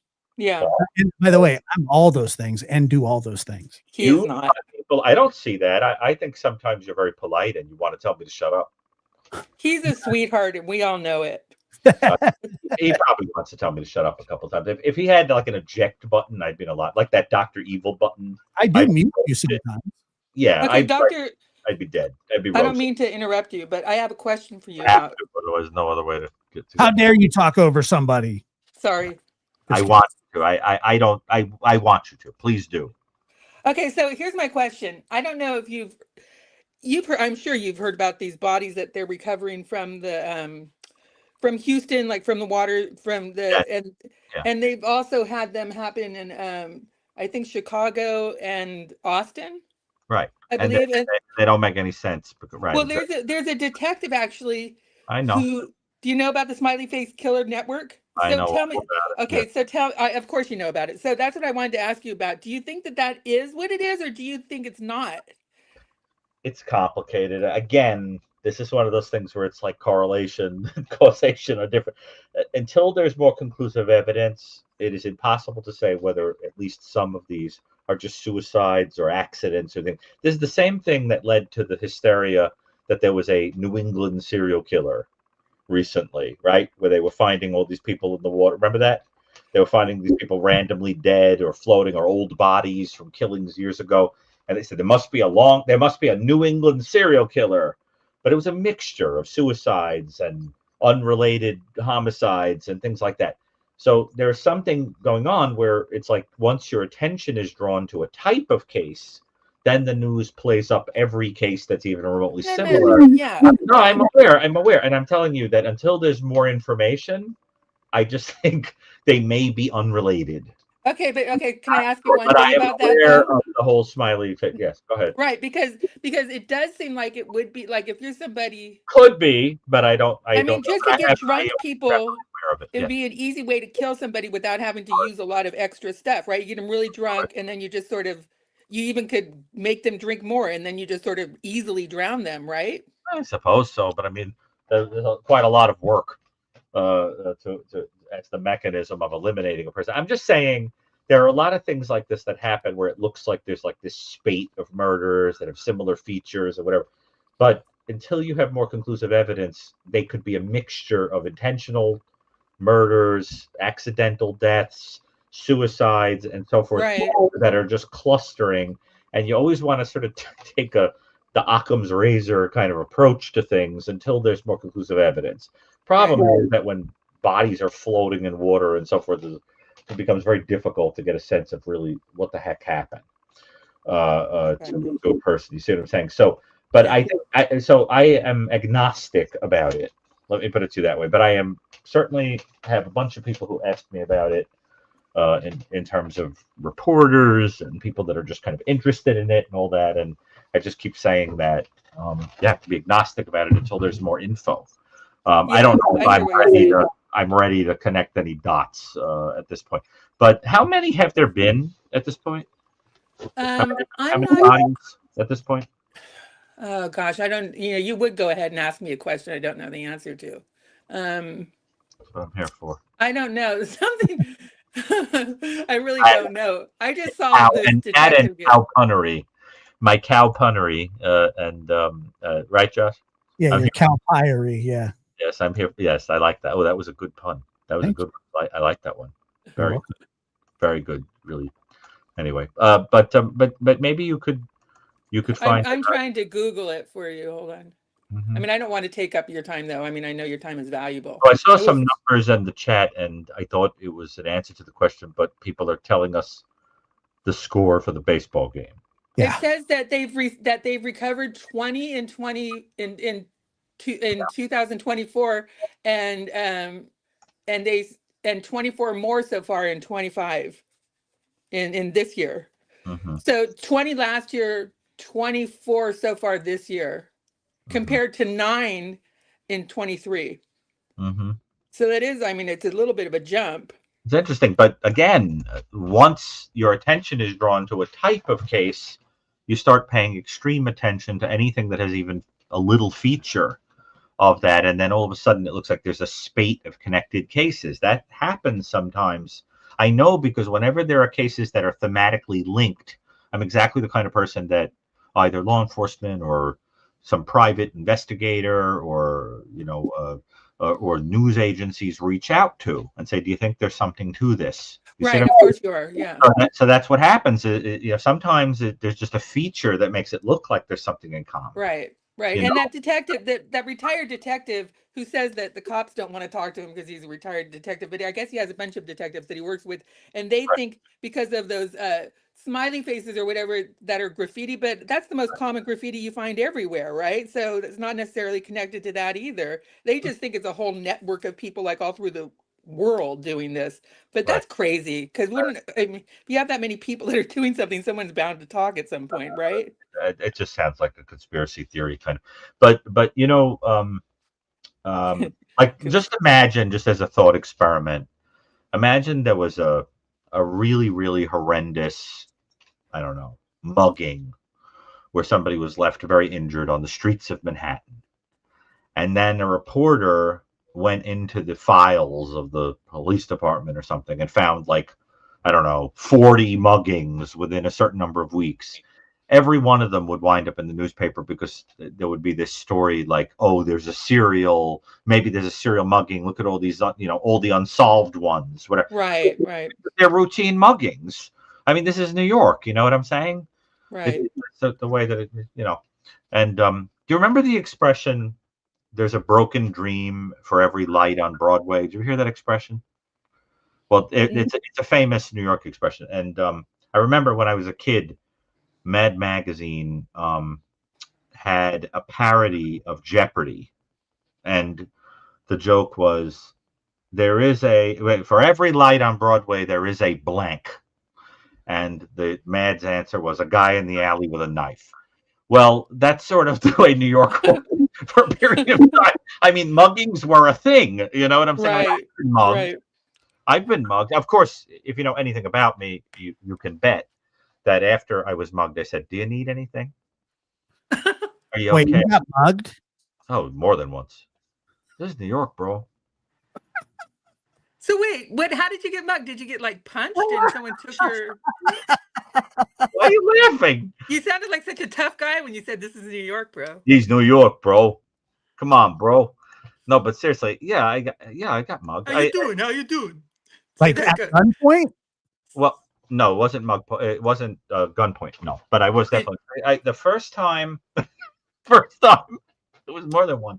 One time was a very tall, I think, kind of acutely intoxicated person that was on the subway that did have a knife, and it was actually closer to what you would use to, like, file your nail, like like it looked like a sharp like a blade of some sort, but it looked like you would use it for your nail. Oh, you better give me that book. You better give me that book, Dr. Gary. No, the second time it was a couple of kids. What did you say? You better give me that book, Dr. Gary, or you're gonna get the shiv. Oh, No, they wanted my money, is what they. But the second time it was a bunch of kids and they wanted my phone. And, by a bunch of kids. no, they weren't. You don't understand. I don't mean kids like 5 years old, like dressed like, I mean they were like little psychopaths, like, A bunch of preschoolers. yeah, they were like conduct disordered children, those kind of kids.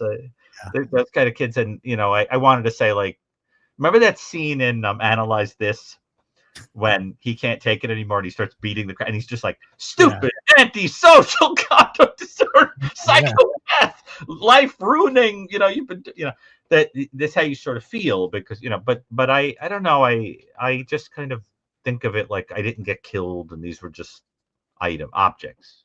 Well, did you give up the phone? No. Good. No, I was able to slip away without giving the phone, but I did, Did you punch him? No, but my job was to get out of there. But, Yo, Dr. G, let me get that phone off you real quick. no, they weren't that coherent. Oh. They weren't. Dr. Gary, remember that Ruth Buzzy, how she would chase after the muggers with her purse and hit him over the head? Dr. Gary would chase him with his purse. I like Ruth Buzzy because she was so self-deprecating. was so Yeah. hard on herself, but she was sort of adorable in her own way. Well, yeah, her and like I'm Gilda glad you didn't Radner was like that. Her at the Chiller convention, and she's a character. Oh man, Do you know Ruth Buzzy, Josh? There's a sentence. I bet no one in the history of the world has placed those particular words in that order, right? no, Have you? probably not. You know Ruth Buzzy, don't you, Josh? No, I do you not. know? Do you know who Charles Nelson Riley is? I do. I know you do. You and I are the same generation, Dr. Yeah, Gary. I but, mean, he was a comedian, but I mean, I never watched him. So Charles Nelson Riley was a very flamboyant, barely closeted comedian who ended up on Hollywood Squares. ended up on a bunch of game shows and had the driest, most sarcastic delivery imaginable, and he couldn't even bother to hide the disdain that he had for everybody he was talking to at all times, and it made it very funny. Yeah, he was on Hollywood Squares or Match Game. Do you remember Match Game? He was on that one with Gene Rayburn. Yeah, I went and saw that in person actually. Did they try and steal your like? Did you have an umbrella or anything too? No, it's always about money, and also he was probably distracted. I'm aware of a couple of people that have been mugged, and now I will say it's definitely going down. It was more frequent when I was a kid, but as I've gotten older, I mean, I think New York has been kind of gentrified a lot. I mean, now we've got things that are a different kind of assault, like bicycle paths. Yeah. You know, strip malls, and that's like an assault on the senses. But we have that. Oh, that's good. They're horrifying. But because I liked New York when it was a dump. Yeah. When it was a hive of. Well, there's always construction going on the buildings and scaffolding and. Right, but they're always putting up like things that are purely functional. Like there's no meaning to the architecture. It's just right, like they used to be. Yeah. Josh, your New York accent needs improvement. It's a hard knock life out here for us. No, buildings with character. They don't make buildings with character anymore, like Victorians and no. Ornate. That accent that Josh is doing is like the worst Hollywood attempt at. You sound. Josh. I was doing a little kid Brooklyn accent. You turd. Let's hear it. Brooklyn accent. There are different ones. Oh, don't talk to me like that. I'll throw you in the river. Throw you? Now, throw you, that's real. That's like Bensonhurst. That I haven't heard since I was a kid. I love that accent. Yeah. Throw you in Did the you river. used to have an accent, Dr. Gary? I did. The Bensonhurst accent is delightful because you have to switch the OI sound and the ER sound. So you would say turlet instead of toilet, but you would say Boyd instead of bird. You swap them, So I really got to use the turlet. This Boyd came flying through the window. It's 3:00. That kind of thing. And that particular accent is great. But Josh, what you're doing sounds like when a British person tries to sound like they're from New York. Well, we did have to fight for our independence, and it was all East Coast. But Josh, you understand how many different accents we have in New York? We don't all sound like we're extras in The Godfather. We have different accents. Yeah, some of you. Yeah, we don't have much accents in California. Nah, not really. It's true. Maybe Southern California has those Valley Girl accent type things, but I think it's because the New York accent is derived from a mixture of very interesting cultural backgrounds, because it has Yiddishisms and Irishisms and Italianisms, and then it sort of took the phrasings that are used in certain languages and adopted them into English, so it makes it sort of funny. And it has a lot of the rhythms like that you hear in those languages, and also it's very you have to use your hands because it's very intense. So I mean, New Yorkers don't, you're not like, you know what I mean? Your hands are kind of really in it. And it's a lot of fun. I love it. I miss it when I'm away from it for too long because it feels like home to me. Yeah, you miss it. You miss getting mugged. We'll mug you. I don't miss that stuff, of course. I know. But how it goes, everybody's sort of nest is beautiful to them. Your home is home. No matter how much of a dump it is. New York is very different. The character of it is very different than when I was a kid. I think it changed a lot after Giuliani. But before him, it was interesting. I mean, it was wild. It was, you couldn't go down the street without. Yeah, you couldn't believe it. There were doctors getting robbed by kids with weird accents. Josh, could you have some sympathy? Not robbed, mugged. Getting mugged by preschoolers. No, you want me to have the time with the phone wasn't that long ago, but the other one was.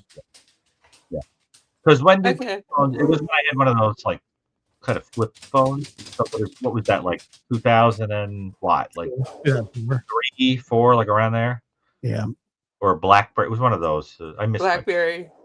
But it was around there, and but I remember that when it happened in one of these incidences, I asked the person if they were okay, like if they were doing it because they were poor. And that'll disarm him. He thought it was the Christian thing to do, Well, because I don't. You're poor. Huh? You're poor, so you're robbing me. Now you're making me sound. Oh. I think it's funny to talk to people very calmly. I wouldn't say it like that. I just laugh, Josh. Imagine I'm walking down the street and like somebody like bops me over the head with like a blackjack or something, and I'm like, "Hey, what are you saying? Hit me in the head like that? Get out of here! Up a walk." I could totally do that. Josh, say, "How you doing? How you doing? How you doing?" I am so done with this conversation. But I would definitely say, what are you still not hitting me? You're still not, Yeah, that I would say. Yeah. All right. Okay. Thank you. Listen, now that I know who you are, now I will associate the voice with the Cat in the Hat that you. Well, don't get me confused with the other Gray Hughes, who is a man who. I know. It's a very different person. Yeah. But a lot of people. He wears a visor like I do, though. He's just not a cool cat. I'm not. I'm not. I'm not. Oh, what are you, a student? Stunada. Good talking to you. The Dodgers. Okay, but hey, kick me out, Josh. I don't know how to get. All right, no problem. Okay. Gotcha. I bet there's got to be somebody in the audience who knows. Somebody in the audience must know what that means when you say somebody's stunada. Yeah, it means you're dumb. No, it means you're stoned. It means, are you stupid? You're stoned. You're like delirious. You're like in La La Land. What are you stonada? Like you're stoned. You don't know. Yeah. All right. Because it's stonada. We say stonada in dialect. All right, moving along. Christina, you were on. Where are you calling from, Christina? Hi there. Can you hear me? Sure can. Thanks for having me on. Yeah, no problem. Have you ever called before? I have. I think your voice is sort of familiar. Yeah, it's Eat the Food Tina. Oh, okay. I remember. You're the one who was talking earlier about Seattle. Yes. Yep, and Napoleon Dynamite. Yes, I remember. Josh and I are both fans, so don't get us movie. started. We're in a goofy mood, so don't get Well, us yeah. started. Well, I'm in the same mood that I'm always in. Yes, goofy and still not. So, but Josh, seriously, I have to ask you this: who is your favorite character In what? in Napoleon Dynamite? Oh, probably LaFonda or Kip. Uncle Rico. I like Uncle Rico, but he's like I always stay away from the like overly obvious choices. But obviously Pedro, the whole movie, maybe Rex Kwon-Do. Oh yeah. What's that line about like taking a roundhouse kick at these bad? Yeah, he said you don't want to take a roundhouse kick to the face one more. These bad boys, forget about it. Forget about it. And they were like airy, like parachute USA. Yeah. There are lines in that movie that make me fall off the chair no matter how many times I hear them. Like, your mom goes to college. I don't know what. Right. I'm on the floor. I think it's hilarious. I like Paige. when he asked the girl when he said, "I see you're drinking non-fat milk or 2% milk because you think you're fat." If you wanted to, right? Is that because you think you're fat? Right. Because you think you're fat. That's something you would say. Well, I mean, there's something so deadpan about but the funniest lines are the ones that are not supposed to be. I mean, it's just because of the dry delivery. And there's something about when from what's his name, Pedro, when Pedro runs to bring the cake and like hides in the. I just can't handle it. I think it's lit. There's something that's so sweet and innocent and dorky about it. It resonates with me. Or when he Yes. matches himself when he's trying to jump off the ramp, but they don't put any support under it. And the dance and that. No, but there's something about the not being aware of how much of a dork you are that resonates with me because I love yes. I love Exactly. dorky people, but like the Liger and the whole. I mean, I can't. He's the dorkiness of it is amazing. But Yeah. anyway, so that's great. I wish they'd make a sequel. I would kill for a sequel. Yes. I would too. Chip is my favorite. I can't resist. He's pretty good. My favorite is Napoleon because with his moon boots and everything, he really shines at the end. When he And he looks so like dance and everything. everything is so exacerbating for him. He's like, ugh, Right. Right. like we're gonna watch the videotape. Ugh. And he's like horrified. Yeah. By the way, what state is that filmed in? Do you know? I thought it was Utah. It looked like Nebraska or something. I want to know where that was filmed. Where is it set? It was really low budget. Depression Town, USA. Yeah, it was really low budget, and I'm thinking it was somewhere in Utah, like like in the middle of nowhere, but like in this. But I think it was. It was Idaho. Oh, Idaho. Oh, right. Idaho and Utah. It says right. Yeah, it says the town is about 100 miles north of Salt Lake City. That makes sense. Yeah. That makes sense. Yeah. But they also filmed some things, it says, in Preston, Idaho. Yeah. No, definitely. I guess I'm making I'm making a pilgrimage. Yeah. No, low budget Mormon country for sure. Sounds like Gary's type of. You won't get robbed there. No, definitely not getting married. I'll tell you one thing I've learned, though. There's one thing I've learned. No, I said robbed. You won't get robbed. I know, or mobbed. But the thing is, I have learned that when you are a New Yorker and you go to certain parts of the country, you become very exotic. Like if I were to move into a small town in the middle of nowhere, like I might be a commodity because you become a thing. You know what I mean? I mean, part of me almost wants to pack up and move to the middle of nowhere and clean up. Be like fishing in a barrel because you're interesting with your funny accent and your mannerism. You know what I mean? You got to be exotic in the world. In New York, I'm just like a garden variety, out of central casting. You know what I mean? But I went to the middle of nowhere, I might be. Kind of interesting. I mean, Josh, don't you know what I'm talking about? It's all about context. I think so. I mean, you'd be you're in New York. You're a small fish in a big pond.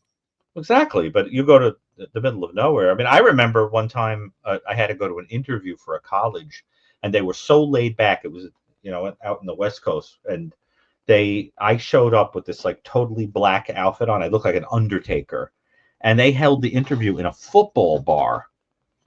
I mean, can you imagine it? And I'm like. My resume and the tie and the whole thing. I mean, these people are wearing jerseys. I'm being interviewed for a college. I was thinking to myself, I look like I'm applying to a mortuary school. What is this? Where is my casket?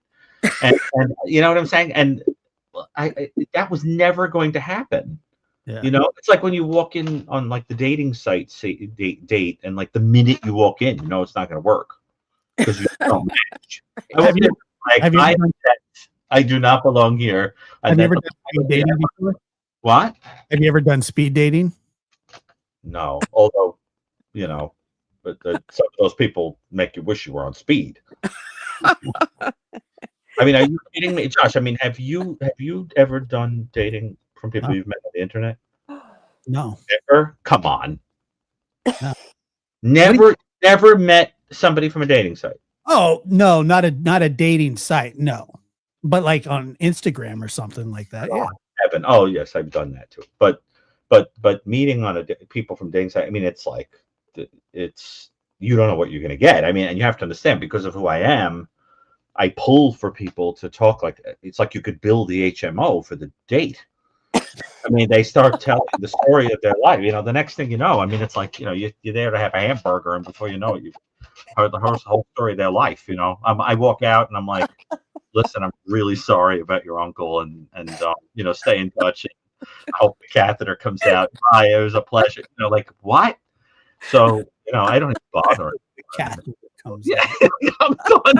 I hope they don't have to pull too hard on your catheter. Oh, But no, but Josh, you have to understand, it's the curse. It's the curse of reading people well and being in, you know, you're an empathic creature. You don't turn it off, and so you sit down. You go, so the Northern Italian cuisine is out. Let's exchange resume. You know how a date is, and you start telling the story of your life, and the next thing you know, the person's like, you know, I know what you do for a living, and I hope you don't mind my asking you this, but you know, when I was a little kid, I found out that my uncle was involved in a horrendous murder, and I still remember all the blood and all the horrendous features of it. And then I'm like, oh, that's great. Like, so tell me more. You know, and then like the guy's like, you want some salt? And I'm like, yeah, okay. And then the person's like, and then when they took his body out of the car, you know, and I'm like, all right, listen, I gotta go.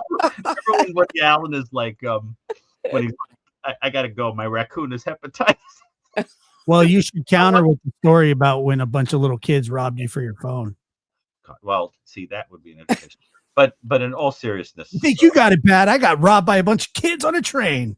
it's the curse. It's the curse of it. And you know, but listen, it's nice to know that anybody, you know, nice to go. I mean, it's been a while, but I remember it's flattering and kind of whatever. But I have learned to not get into what I do until later. You know, like if I were doing that now, I would not be telling anybody what I do. You know what I mean? It pulls for that. You know, I'll just be like, I don't know, a goat herder. You know what I mean? I heard goats. And another thing that you can milk while you're at it. There are so many ways to take that. Are you talking about, Josh? Milk, Did you? yeah, you can milk goats. You've never seen that? Jokes, I hope. Huh? And not any.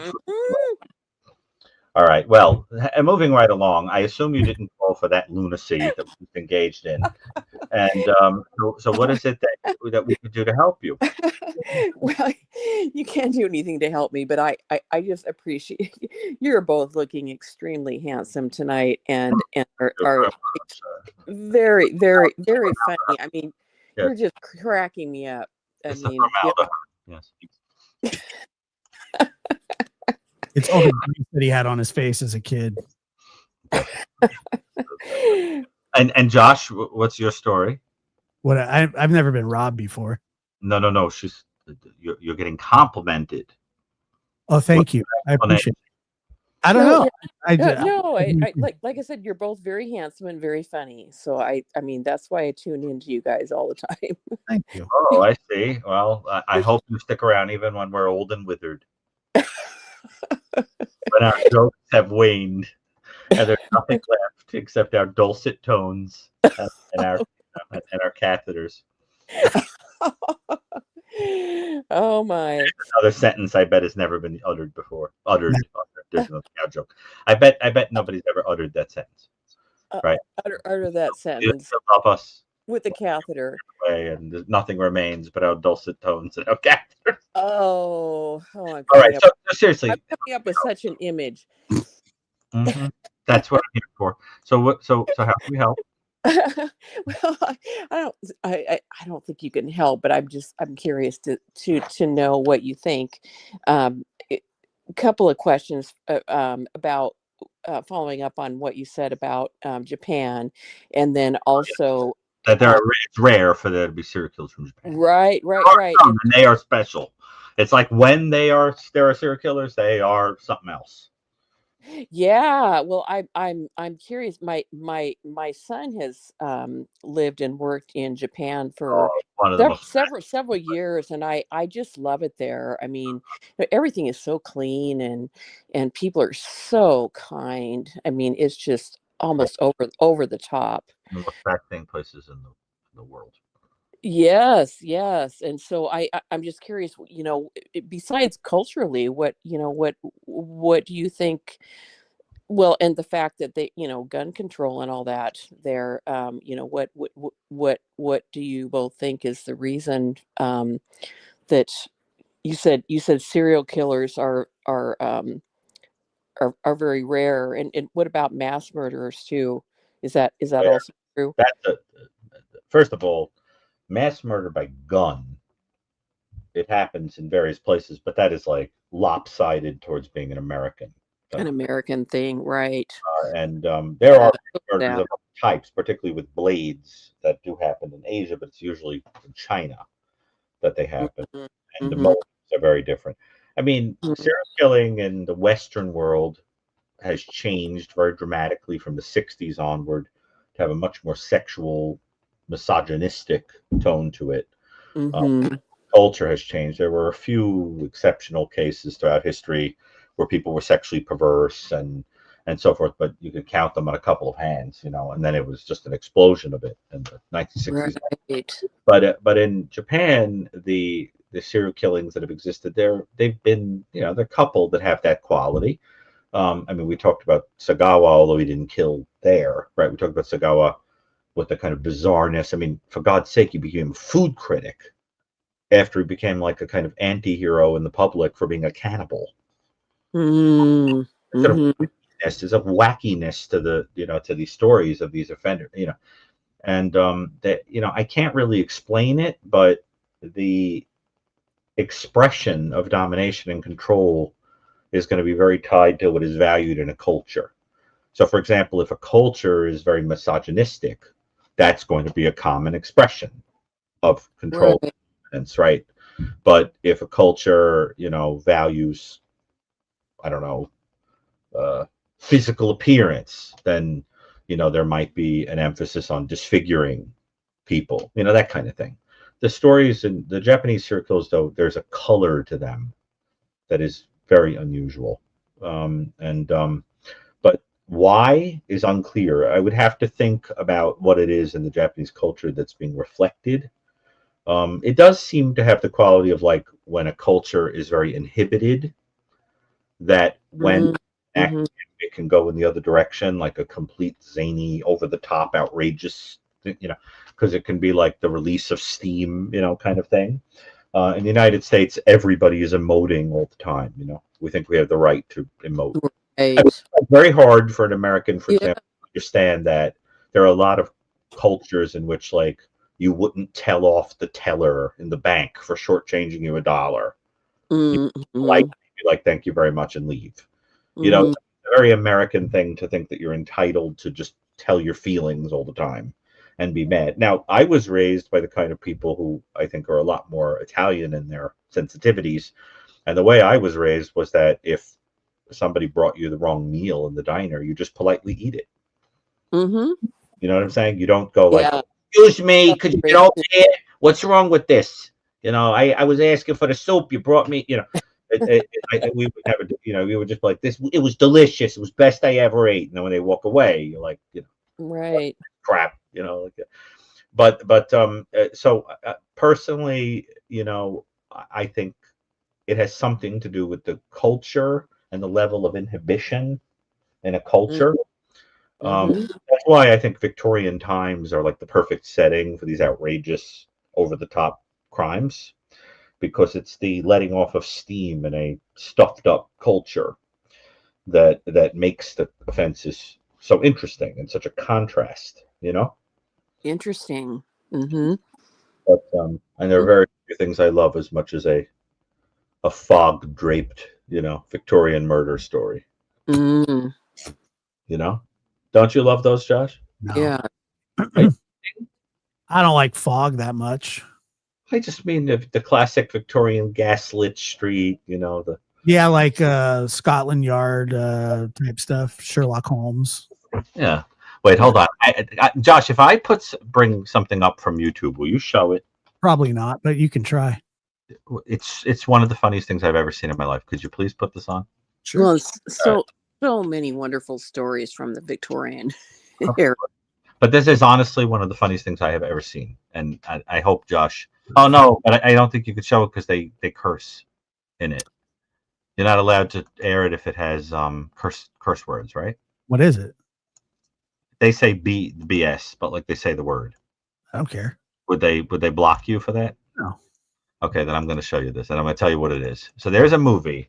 It is a cult movie done by John Landis, the great comedy director. But I could get copyright. Could get a copyright strike. But it's only a couple of minutes, and it's a small part of a very long movie. Yeah, they're pretty protective about. I mean, I'll do it. Well, I'll send it to you, and I'm going to explain. So John Landis, the great comedy director, did a movie called Amazon Women on the Moon. Okay.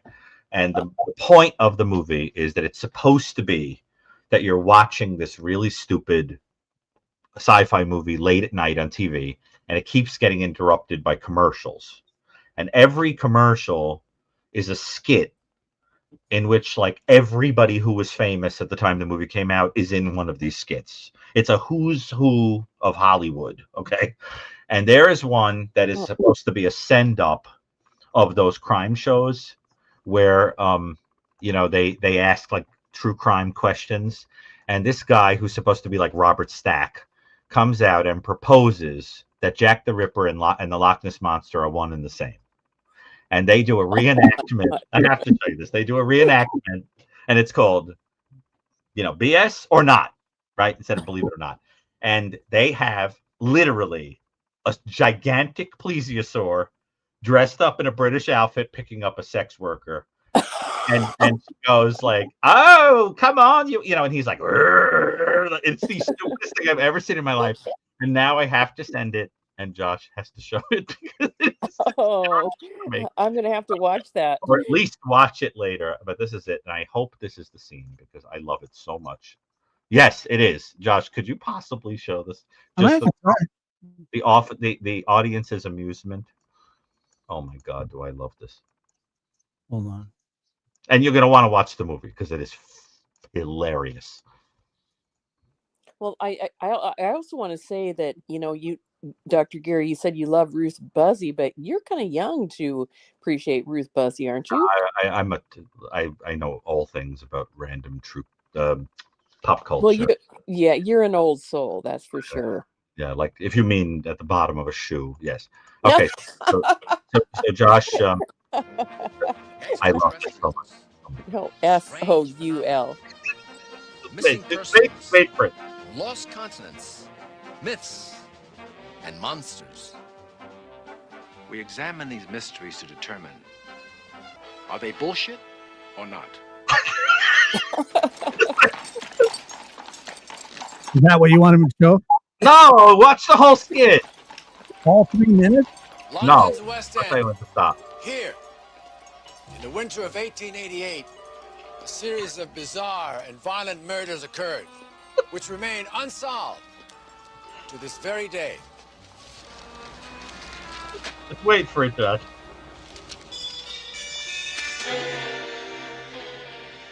Jack the Ripper. Ta-da. Was he a prosperous London surgeon? Perhaps a member of British royalty? I can't wait till Josh sees it. Our bullshit team has unearthed spectacular new evidence which suggests that Jack the Ripper was, in fact, the Loch Ness Monster. No, wait till you see the reenactment. That Nessie murdered 5 streetwalkers before returning to Loch Ness? Using undiscovered evidence, we've pieced together the events leading up to the first murder. Although this is a bullshit reenactment, it may have happened just this way. Hello, dearie. Show you a good time for a quid. For the wife and for free. Oh, gents, don't you want a girl to keep you warm tonight? Mum told me there would be nights like this. Oh, you want a big one? How you? Come on. No, wait, but then he goes, wait for the eye roll. That's the best part. Just put it back. Here, what?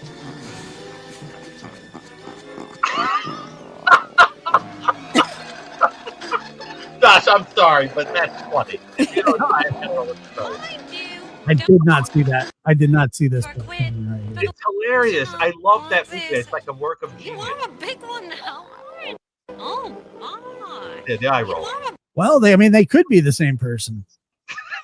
Come on. If you don't think this is funny, I don't know what to tell you. I The did. I whole- thought it was funny. The whole movie is that funny. There's another scene that I cannot watch without dying laughing. It has Ed Begley Jr. And it's supposed to be that he thinks that he's the Invisible Man, but he's just buck naked. And he walks around picking things up going, ever see an Invisible Man make a phone call? And he's like lifting the phone, "Woo," but he's just buck naked. They come and arrest him. It's just really funny stuff. But each skit is like, it's like a little work of genius. And I've seen it 20, 30 times. I love that movie, but that cracks me up. Holy crap. Anyway, so please, Oh if God. you can, go out and get that movie. Oh well, we certainly need some levity, I know, that's the point of it. especially in these current political times, and Oh, yes, I know. we definitely need to laugh because it's just too sad. I know, we're living in crazy times. I mean, you know. Yeah. Speaking of craziness, what is this whole 6'7" thing? What does it mean when a kid goes 6'7"? Like, what does that mean? Does anybody know? It doesn't mean anything. Is that the point? Yeah. 6'7"? I've never heard that. Oh yeah, it's this thing that kids are saying to like drive you batty, and it doesn't have any significance, right? They just like call it out randomly, or It, from what I understand, it means nothing. That it was in a song, and now people say it, and the whole point of it is that it has no real substance, and everybody goes, well, 6'7", basically to get you to ask what it is. So, but Well- isn't it to give you the feeling that like you're a dummy because you're not Yeah. in on the. But who cares? there is no actual, Oh. there's no actual definition for why people do it. I see. So it's done as a trolling mechanism. Yes. Interesting. Because I've heard it a number of times. It's like a sort of tween thing, right? You heard it from the kids that tried to rob you. They were a little older than. 6'7", Dr. Gary, give me that phone, that Motorola Samsung. Oh, They looked kind of like the kind of kids who would like listen with sincerity, with no irony to mbop. Well, Sum it up. interesting. speaking of tweeners, Oh, Lord. Josh, There's a phrase that I love hearing. I mean, what are you about to say? I'm horrified by that whole generation. yeah, I know it's hard to understand the older we get, but speaking of tweeners, Josh, you've been a really good friend to Seth Rogers, and Oh yeah, he has. just heartbroken about Sebastian Rogers. And as a school psychologist, I have a special place in my heart for kids on the spectrum, and That's what you do. That's wonderful. I mean, what's going on with that case? Is there, I mean, do either one of you want to speculate on what you think has happened? I'm not going to, but I know Josh has spoken a lot about that case, and I want to echo what you said, that I think Josh has been very kind. He has. Yeah. Well, so, but I'll let him discuss. as far as the case That's goes, a lot about Josh's character. Yeah, it says a lot about Josh. It feels like it's kind of, and I appreciate you saying that. Thank you, guys. I do. You take a lot of heat, Yeah, of course. I mean, for certain people, you stand up for people that I think that need to be, look, if I feel that somebody is honest about, the situation and wanting their child found, no matter the kind of person that people say they are, or that, the things that people, kind of throw at people because they say, "Oh, I don't like them," or "I don't like her because of this," or that. Yet they have a child that's gone missing with no evidence to suggest that they were involved. I don't know how you could be anything but gracious. And I'll be honest with you as well. You know, I don't know. I just have a hard time reconciling the fact that the last people that he was with was his mother and stepfather. And I always have a hard time when people say that they don't know anything, like that it's just nothing Mm-hmm. happened, nothing was out of the ordinary, nothing was this or that, and you know, so I have a problem. I have a hard time accepting that, but I also don't want to say that, you know, I think that these people are guilty of this or that. You know, I don't know if you're familiar with the Summer Wells case. I Mm-hmm. feel Yeah.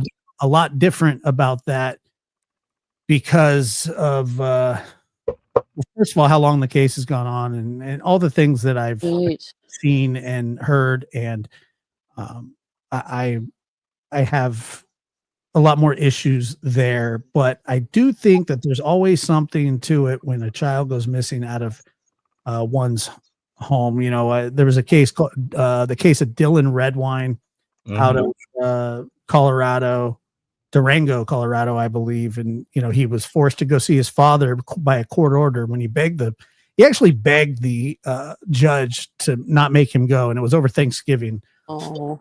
And he was 13 and his older brother was old enough to where he didn't have to go. You know, he had aged out and he didn't want to go. First night he gets there, you know, he's there. And the next day they wake up or the father wakes up and he's gone. And, Mhm. That's breaking.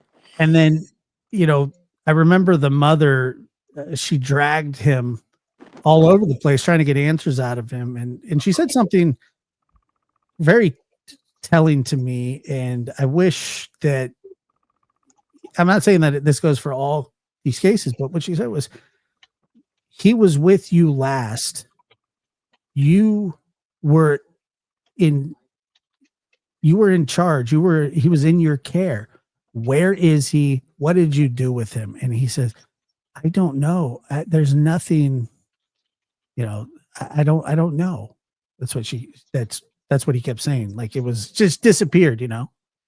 And come to find out that he was charged with the murder of his child. He hit him over the head with a blunt force object. They found his skull in the woods 10 miles from the dad's house. They found part of his shoulder blade, and they found his skull that was cracked. They found blood in the house, and he was convicted of the murder. That's awful. That's a hell of a long way from not knowing anything. So I think that a lot of these cases where the kids go missing, that the people that are in the immediate area know more than what they say. So Yeah. That's something you've also expressed about the Summer Wells case. That's exactly how I feel about the Summer Wells case. But I am more I'm more convinced in the Summer Wells case that the people around her were involved than I would place more stock in it just from a personal standpoint. You know, but I also do believe that Chris and Katie know more. I just do. What? I don't know. Yeah, that's a very, very pragmatic way to state that, Josh. Thank you. Yeah, no problem. No problem. And anything else? I really appreciated the call. It's a great call. Yeah, it's very.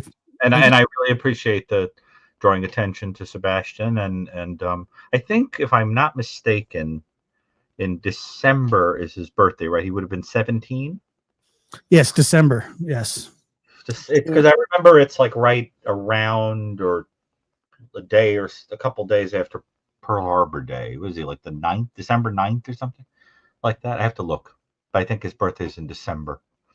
I remember his 16th birthday in 2024. So he would have been 17, right? And let me answer a question in the chat. Lori, yes, the reason that one of the reasons was that Dylan didn't want to be around his father's because him and his brother Corey had found disgusting photos on the either it was the laptop or his camera that they were fooling with.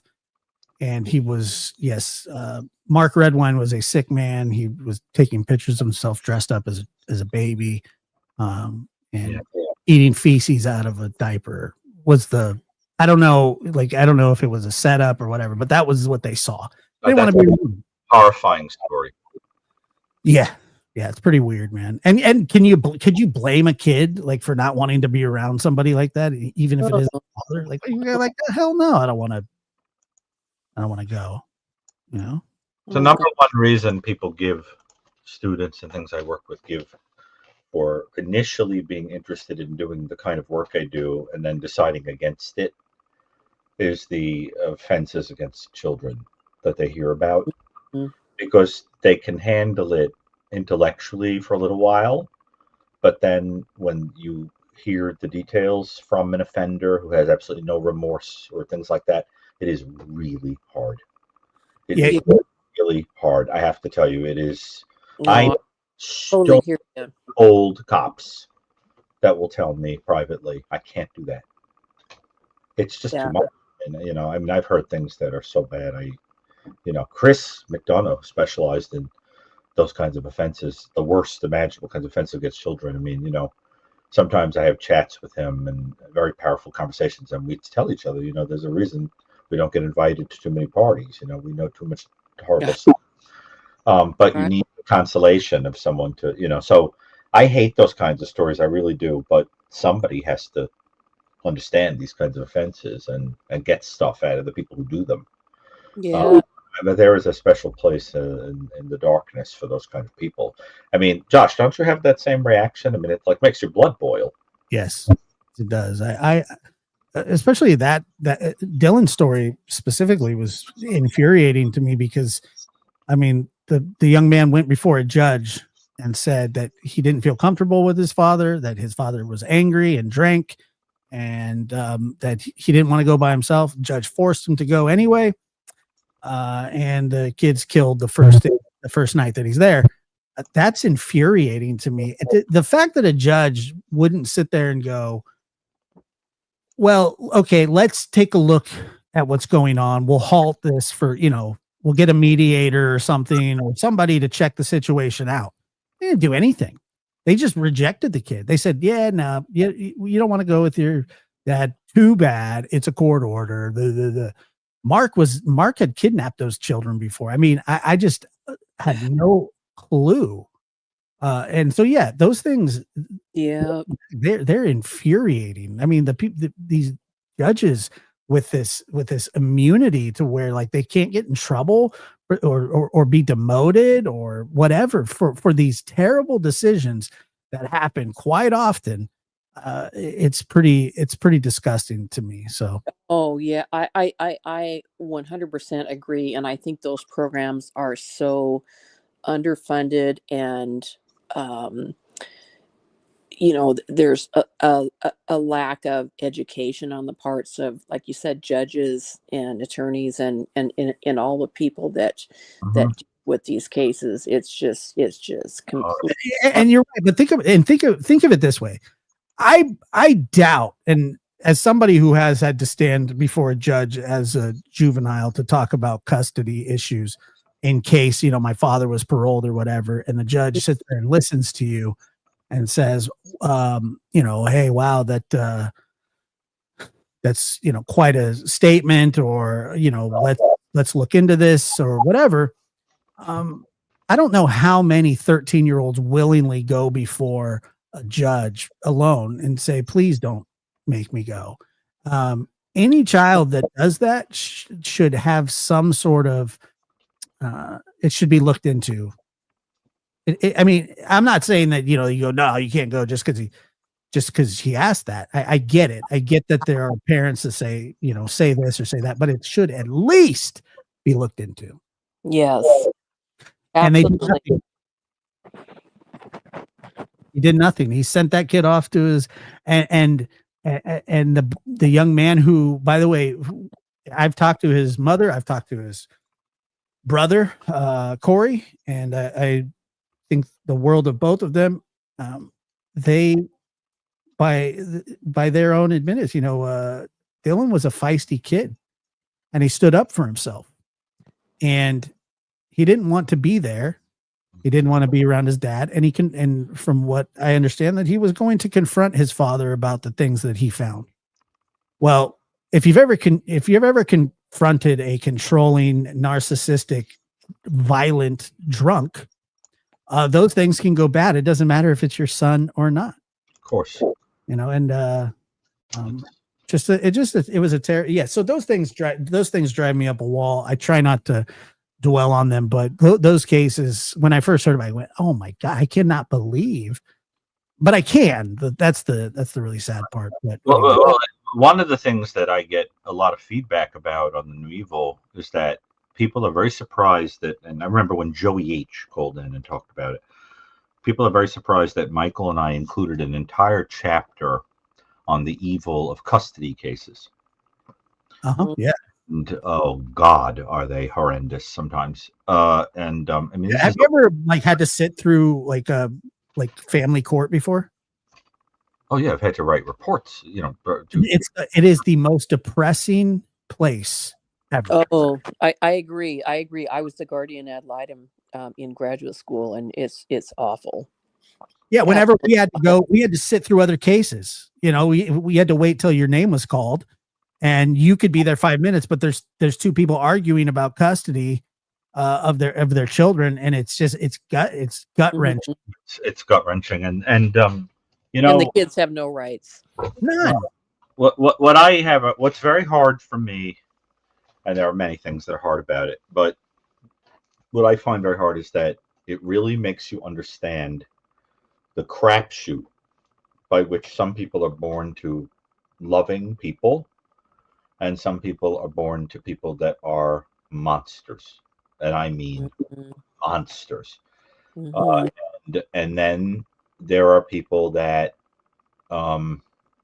actually have hatred of their children because they see them as in the way or accidents, or they resent them. I'm aware of cases where people resent their children because they think the child, for example, is prettier or more interesting or gets more attention or is more. I mean, there's horrendous case. Which one? That has been a theory of a lot of people's in the Summer Wells case. I'm not saying that I go for it, or not, but yes, that happens. Sorry, I mean, the Sylvia Likens case, for example. But I will say that one of the best books available on people who are predators generally, which includes these kind of child predators, is the one written by a member of our foundation, Dr. Anna Salter. Dr. Salter is one of the best interviewers of and authors on psychopaths and unimaginable offenders. She has talked about cases, for example, where a child predator might have over 1,000 victims. And it's unbelievable. Now, she has videos which are on YouTube. I do not encourage anyone with a history that could be activated to watch them. But she has interviews on there where she talks to child predators, and they talk in no holds barred detail about their pathology and what they did and so forth. It's disgusting, but it's important scientifically for understanding how to stop these people. Those videos are used in training, like to teach people that have to do these kinds of. And I mean, I can't even tell you anything that's in them here. I won't. It's too bad. But there is something very almost supernatural about the kinds of people who can intervene in these cases and tolerate it. I've always been very impressed, for example, by Chris McDonough, who worked in cases that are among the worst I've ever heard of. You can see when Chris talks about cases like the Matthew Checkey case that they haunt him even now. I mean, you can't really be the same. You know what I'm saying? I mean, they affect you forever, but you do kind of have this feeling like Vernon Gabriel says, we work for God, that kind of thing. You feel you're doing something that's a very special calling. And the other thing is that I have a very hard time with is when they make the child testify or Yeah. details. Right. And I don't even like when adults have to do it. I mean, Mhm. Josh, did you testify? No, I was too young, but we didn't have a trial. But my sister, they talked about my sister testifying, and she was like 6. Oh, yeah. Mm. But It's it wrong. never went that far. But it has to be done. I mean, and Burgess, if you watch the series on Hulu, Mastermind, I had the pleasure of being one of the talking heads in the episodes. I mean, because I work with Anne in a lot of ways. But there's an episode that talks about her using interview techniques to get a child to talk about, an offender. And it's a special thing, but my heart really goes out when people bring up these child cases. And it's funny. There's true crime that people find interesting and sort of bizarrely, like there are people who find it almost like titillating, which I find disturbing, but they're interested in it almost like it's TV, like they don't understand these are real people. But then there are certain areas of true crime that even the true crime community doesn't really want to know about. You know what I'm saying? It's like they want certain types, but they don't want to know about those. And for example, how many documentaries have you seen about mass shootings? Can you name one? Producers don't want it. It's just too depressing. They don't want to do shows about it. See what I'm saying? Or, I mean, how many documentaries can you think of other than ones that are about like the worst of the worst, most famous killers like Gacy or whatever? How many are you aware of about people who targeted children? A lot. No, but they don't. They're usually people that have mixed victims. What do you mean documentaries like movies? Documentaries where they're talking for 2 or 3 hours about a killer who targeted children. They don't do them. They know the audience won't be able to handle it. It's They want their true crime light. too disturbing. Yes. I told you, Michael Stone and I, when we would present on The New Evil, we used to get people who complained. They would say, look, we wanted you to talk about crime, but this is so bad we can't eat. And Michael and I used to have to explain that we thought you wanted a real discussion about these kinds of offenders. What do you want? Watered down? You want the watered down story? So that's what it is like there's a certain level of the shadow that some people just don't want to go into. But if you're going to get into the world of actually working with this stuff, you're not going to be the same. Mm-hmm. You know what I mean? I completely understand. I had to testify in court about a young girl who I was testing, for a special education program, and she shared with me that that her parents had buried a child in the backyard, and it was I still don't think I've recovered from it, but you did good. You did good by what you did. What's that? You did good by doing what you did. Well, I hope so, because that poor girl that disclosed this to me, she had to go live with a father who was also abusive, according to her, and she hated me after that, and just a horrible overall. It is one thing when a person is targeted by a stranger, and the parents have to help the child heal, or become advocates, or go out, and sometimes, and even there are cases like the Jodi Picoult, where the father went out and sort of became violent toward the offender. There are things like that happen. Not advocating for that, but things like that happen. But then there are cases where the person victimizing you is the person who gave birth to you, or who fathered you, or your step parent. And I have to tell you, I do therapy with people who remember stuff like this for decades. And the truth is that it robs you of the ability to ever really have basic trust. Yes. Because exactly, the person that is supposed to be like the one who, no matter what, loves you because you have their DNA, they brought you into the world, Right. kind of hates you or used you or objectified you or whatever. Mhm. And it is really, really difficult to be okay with that. I mean, how are you supposed to believe anybody who says, I love you? Right. So, and there are people that for whom their life is a process of undoing to the best degree possible that experience. Dr. Gary, well, look, when I was going through my Yeah. I therapy, knew this was going to probably. I mean, one of the things that we went over was, Yeah. how do you trust, or how do you get close to anybody, knowing that the person that is closest to you has betrayed you in the ultimate way. It's a hard thing to get over, and that's why it's hard for me to let. I think it's for a lot of people, but it's very hard for me to let people in. And when it happens, it's kind of surprising to me, and it kind of scares me sometimes. Well- I feel like that, like, especially in later life, when you feel like the a chair's going to be pulled out from underneath you again, and with no explanation. And Well, you had a double whammy, Josh. I mean, you had one family member die and, be murdered, and someone that had, kind of a personality inclined towards doing horrendous things. I mean, it's two different kinds of unpredictability, right? I was obviously, I recognized my father as my dad, and I spent a time with him, and also my mother, and things obviously went south towards the end. But I was attached to both of my parents very That's much. the hardest part. Of course.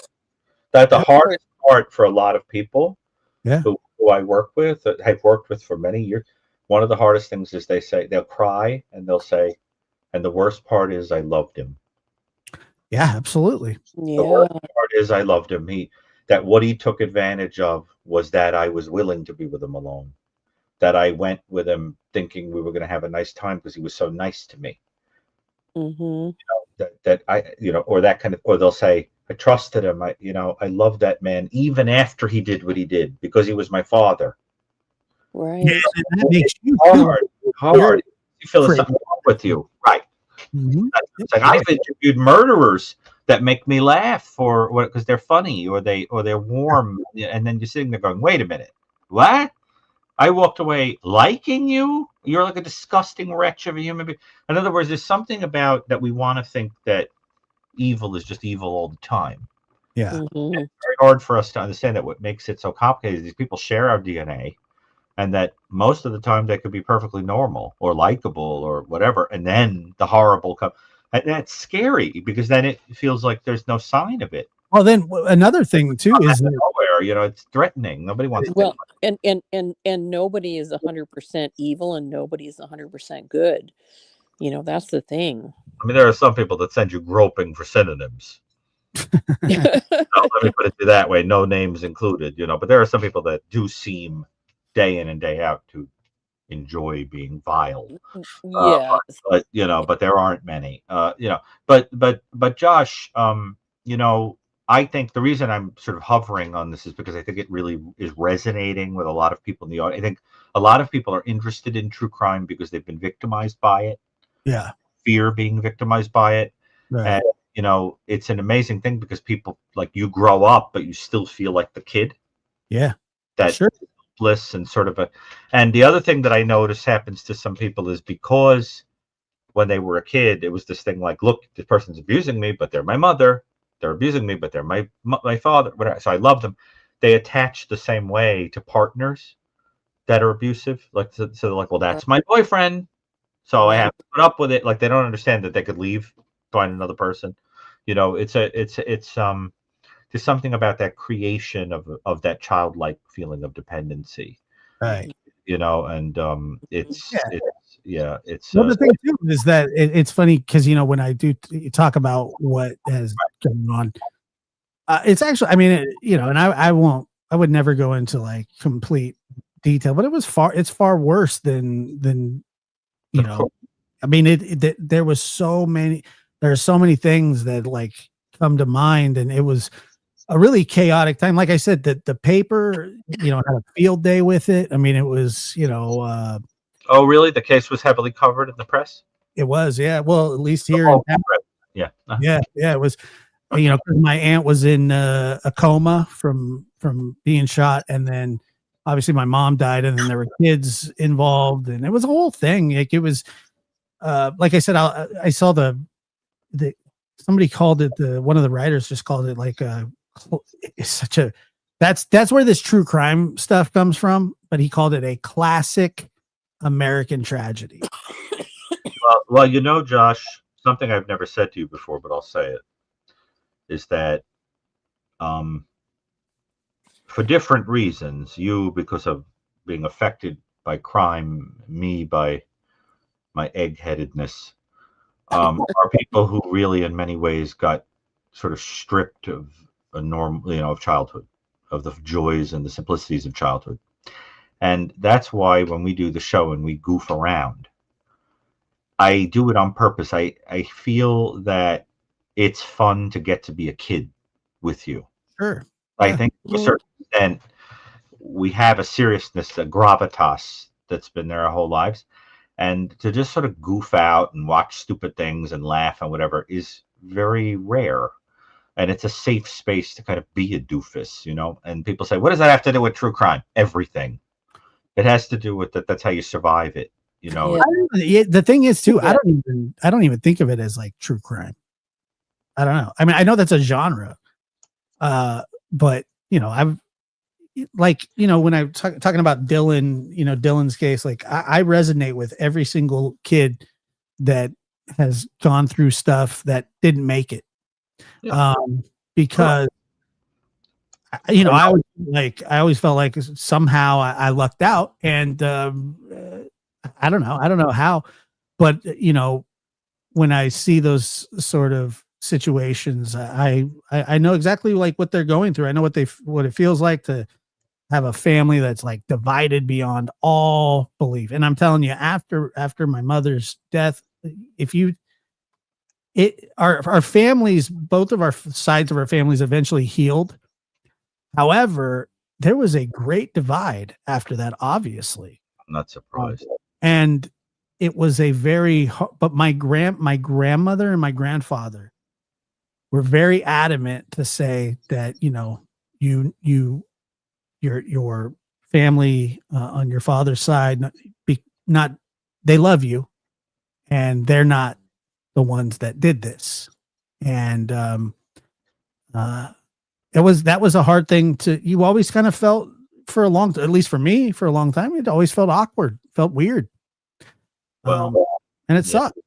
But but I love I'll tell you, my grandma Rosa, who's passed away, God bless her, I loved her so much. When did she pass away?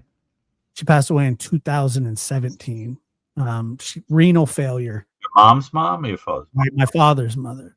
And there's a tragedy there too, of losing a son in the sense of doing horrible things. I think about that too. The parents of murderers, and how to them it's like a death a lot of times. She was so beautiful to us. Of course. And so kind, never pushed us for any sort of contact if we, with my father. And I miss her a great deal. And I can hear her voice. She was a Mexican lady. She would always go, Joshua. She said my name very fast, and then she would cut my sister. She'd go, Susana. And we'd walk through the door. She'd go, Joshua, Susana. And it was she was very just, I actually held her hand when she passed away. I was right there when she died. And I loved her very much. Did you celebrate Day of the Dead? What's that? Did you do Day of the Dead? I mean, did you put a little altar with the marigolds and the food offerings and the whole thing? No. Am I supposed to? Well, if you're Mexican, it's a Mexican thing. No, she was just on hospice and she was dying, and I was there. Dia de los Muertos. I didn't have time to set up or cook or anything. I attended we have. Well, it's a long story, but I attended something for that, and I thought it was quite beautiful. Yeah. But It's a beautiful culture, cultural. There's you have to honor those that went before and are kind of around you. It's a beautiful idea. Sort of joining the ether that swims around everybody. But I love the idea of that. and by the way, and I say this: my grandmother on my mother's side, my grandmother, and my grandmother on my father's side got along very well, and Oh, they showed unity and they showed compassion for each other. And Yeah. I remember when my grandma Rosa or Grandma Diaz was dying, Mhm. and I remember my grandma said, "Can you take me over there? I want to go see her." And she only because she had renal failure, so obviously there was a time period where they're like, "Look, she's got a week or two at the most."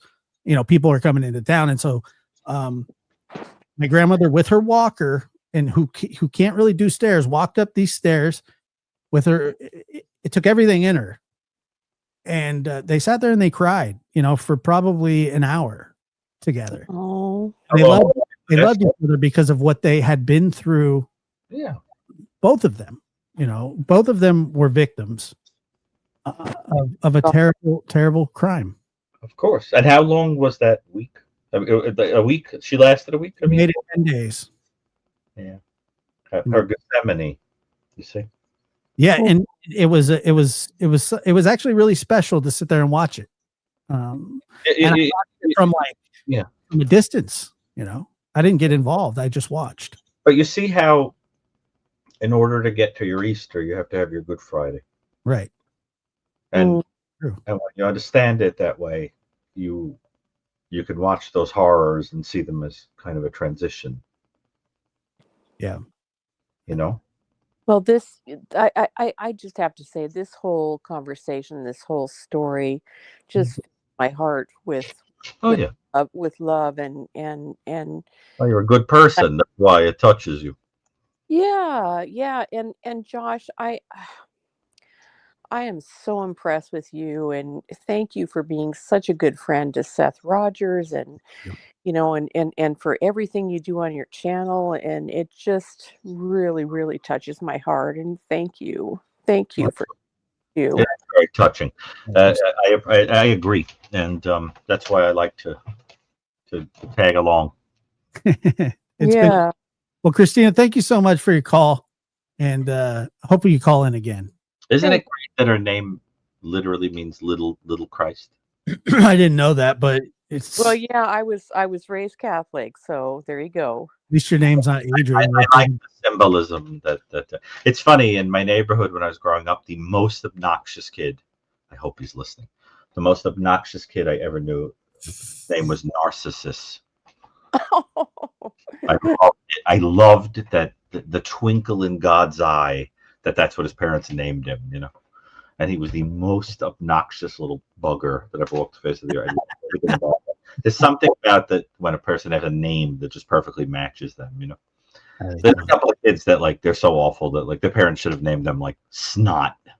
They're horrifying, but he was something else. Because I get confused because I don't even, so your name's Gary. Yes. Gary. Right. But I hear people in your family refer to you as Sonny. Yeah, that's my nickname. That's always been my nickname. Can I call you Sonny? You can privately. Publicly.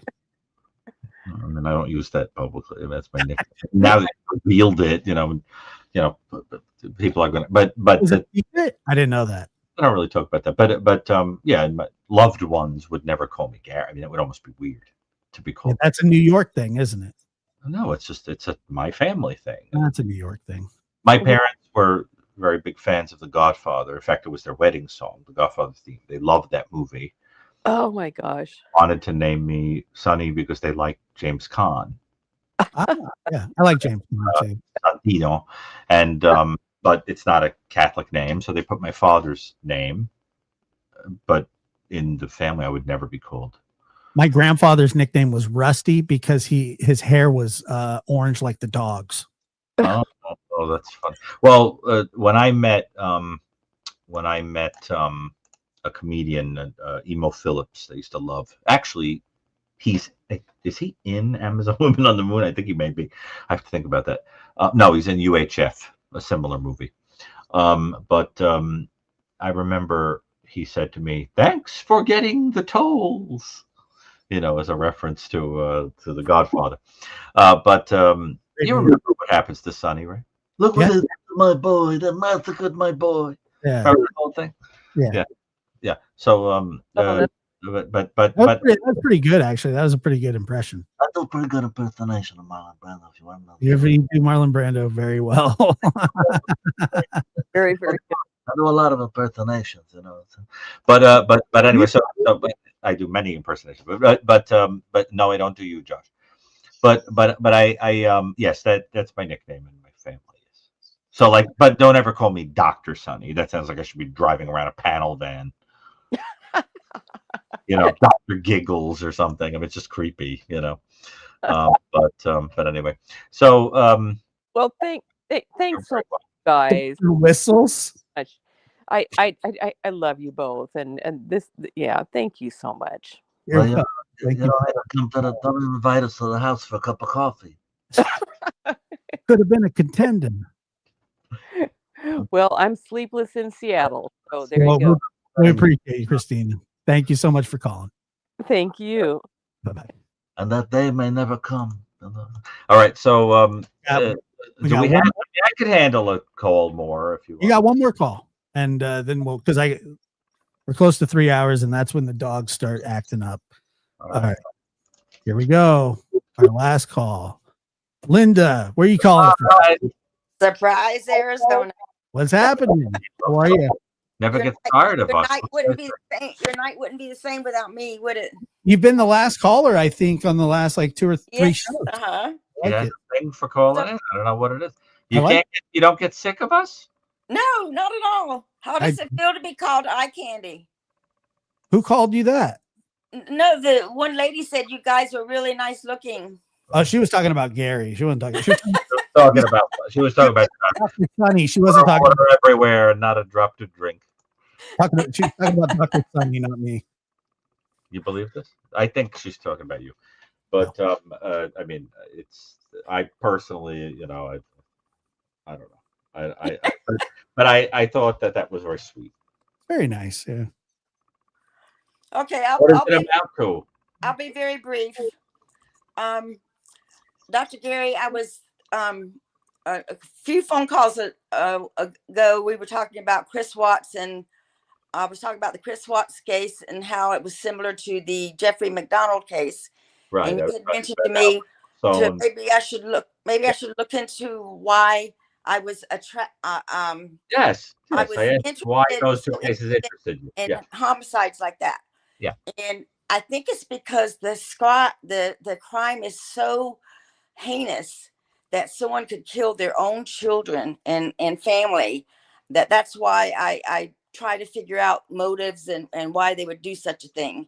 Mm-hmm. And so I think that's why I'm drawn to cases like that. Is it's just, they're so heinous. I just can't understand it, and trying to understand how anybody could do that. So yeah, talk a little bit more about that. It's interesting that's what you've concluded. Yeah. It's just unbelievable to me. And I keep trying to think of I know with Chris, they said it was because of Nicole Kessinger and he wanted a different life and he was tired of his life. And with Jeff McDonald, I think it was the same thing with him. He cheated on his wife and had other girlfriends and stuff. And it took 10 years to bring him to justice. And and Josh, I was going to mention, I went back and watched your show on Stacey Wonder. He was on your show. Yeah. Watched that today, and it's Was funny. that the first time you've seen it? And Sarah's been arrested. So Yeah. and I'm assuming he said that he saw her buried the body, but then it was moved. Is that right? Yeah, we talked about that at the beginning of the show, but I think it's worth repeating because it's so weird. I think that they all say that the other person did the burying, that they, I think that Stacy blames Sarah and Sarah blames Stacy and Brandon blames everybody else but himself. I believe they were all in cahoots with the whole thing, but yeah, And I thought he could, yeah. What's that? I think he thought he could get a plea deal because he was in That's what he was jail on trying a to gun do. charge. And He was admitted trying that to, you on a know, live. right, He throw her under the admitted bus. to me Yeah. that he wanted one. But the problem was that I believe that they moved Michael's body while he was in jail, because they know that he likes to they rat on each other more than the mafia. These two, they both got in trouble for gun charges. Stacy ratted him out, or Sarah ratted him out for guns, and then he was like, well, I know something about something else, and then it's just they're a bunch of dummies, to be honest with you. That's what I think. And having spoke to him, he's about, I mean, he is something else, I tell you. And I'm very excited about the progress in that case. And by the way, Brandy Neal was in the chat earlier, who I also think the world of, and just I think that she's a great mother and a fighter for her children. It reminds me a lot of my mother, and I have a lot of respect for mothers that just do not give up under any circumstances. And she almost died, from a medical issue. Wow. So The other question I have is about Summer. I watched stuff on her all the time, and I just saw something yesterday, I think it was, that someone had a theory about maybe she had been put in that refrigerator, or there was a refrigerator there, and she'd been locked in there. You mean the couch? No, there was a refrigerator out. There was a refrigerator out that Dawn was banging on with a stick like a dumbass. But isn't she talking about the couch? No, she's not talking about the refrigerator. The second story about a refrigerator being the object? I hadn't heard that. Do you think she could have been put in there and taken out? No, my theory is that I still wonder about the couch in the basement.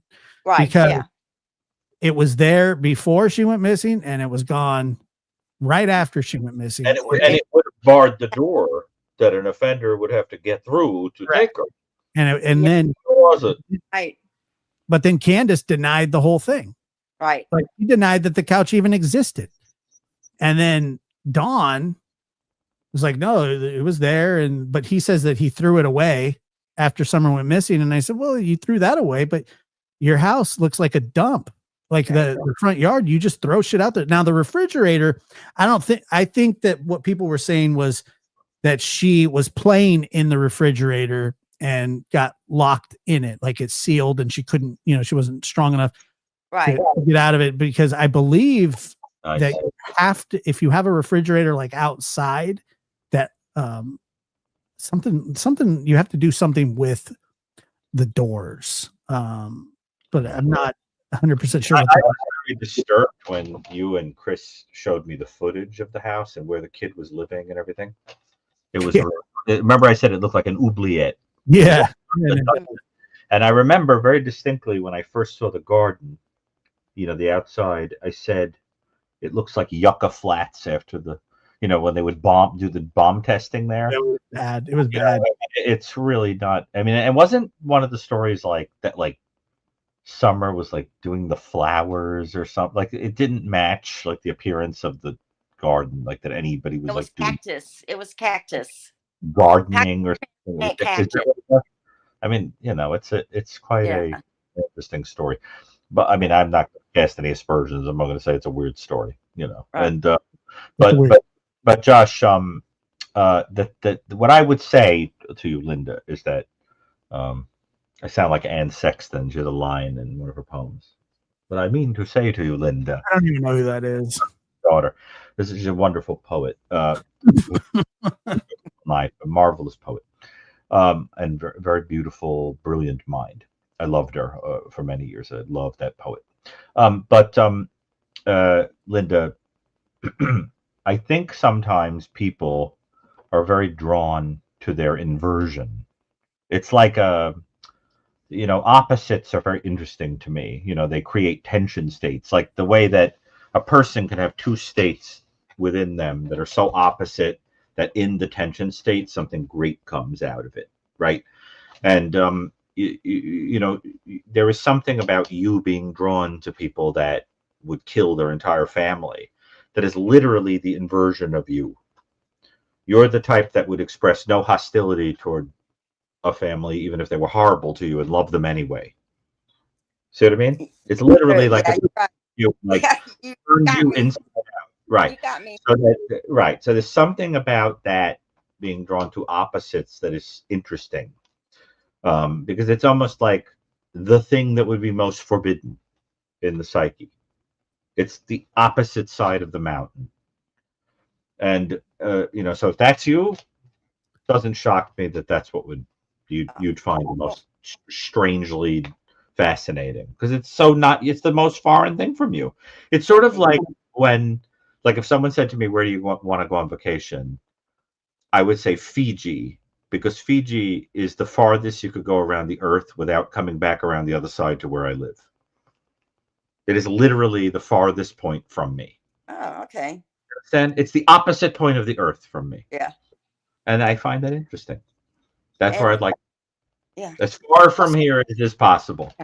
I also wanted to tell you, Dr. Gary, last time I spoke to you, you said it really it helped me a lot and made me feel really good about myself, that you said that the world was a better place with me in it. And I appreciate that. That very is much. so absolutely the truth. And and of course, typical you went out and you found a person and fell in love with a person who had many of the characteristics you have. Yeah. And you talk about him like, he was the only one on earth, when what it really was that you two were like, the pair on Noah's Ark. Yeah, I'm right. Yeah. Right. And that's interesting too. But that idea about opposites, give that some thought. I've personally found that absolutely fascinating. Yes. The way that you ever see some couples where it's very clear that the reason they're in love is their polar opposite, and that's precisely the attraction. That happens too. Yeah, that's true. There's that type, and then there's the type that's fascinated in horror by the inversion of themselves. Yeah. The kind of Dr. Jekyll, Mr. Hyde thing. Right. Remember when they toyed with that idea on Seinfeld, and Jason Alexander purposely does the opposite of every impulse he has, and it makes him very attractive. Yeah. Hi, my name is George Costanza. I'm unemployed and I live with my parents. Right. Very hot. Like that he was so like, I've never seen anybody so vulnerable. But anyway, but that's the point, is that whatever that spectrum is, you're literally as far away as possible without coming back around the other side of the earth. Well, I'll tell you what I do every day, and whether I go to the store or where. You mean other than call us?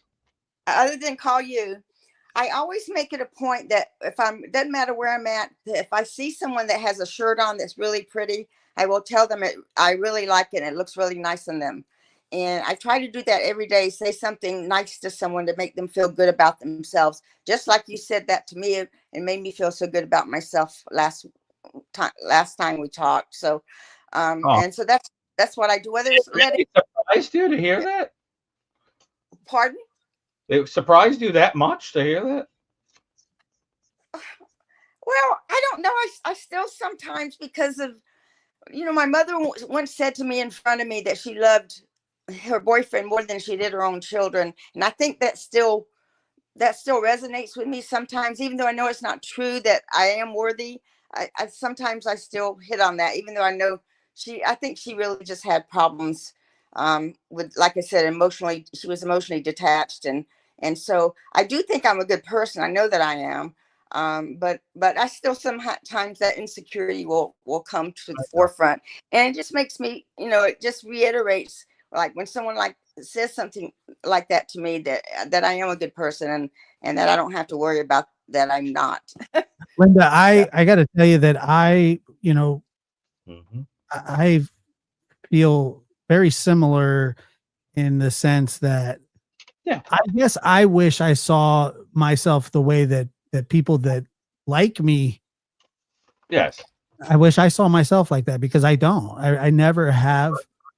I have sort of learned slowly and gradually to be more comfortable with who I am, which was not an easy thing. Sometimes Well, Josh, you and I both cringe at compliments.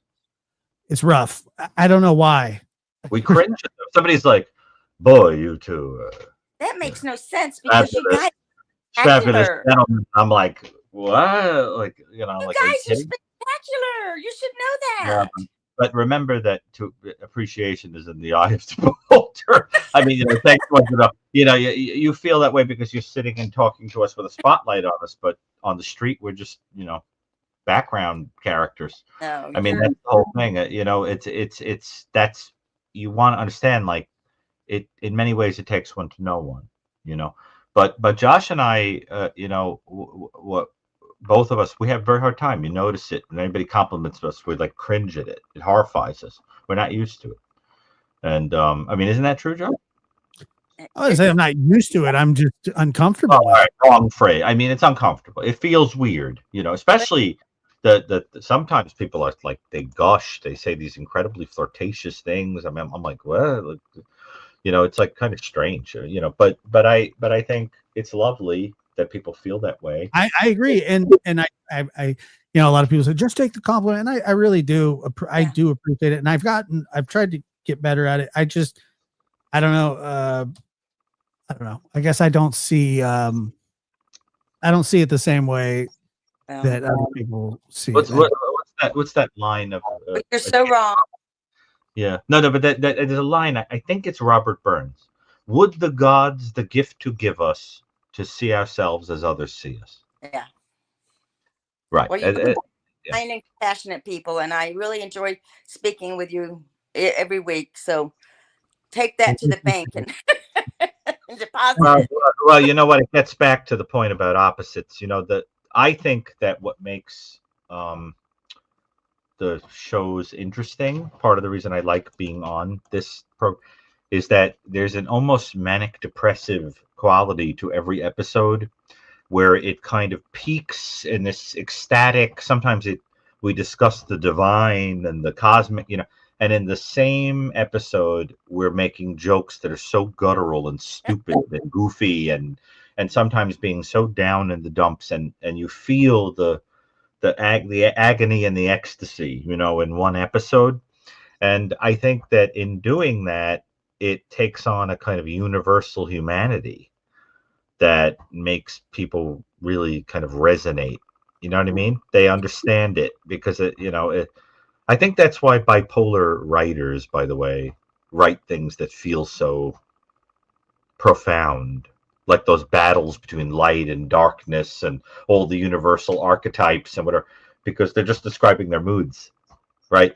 So there's something about like when mood does that feels very true, and that happens sometimes in these conversations. I'm amazed how we can go from watching Amazon Women on the Moon to talking about the lowest kind of depths of pain, and then we're laughing again. It's all very strange, but isn't that what it is to be human and raw? And when you come on, every time you come on, it's like you've had a long night and then the sun comes up.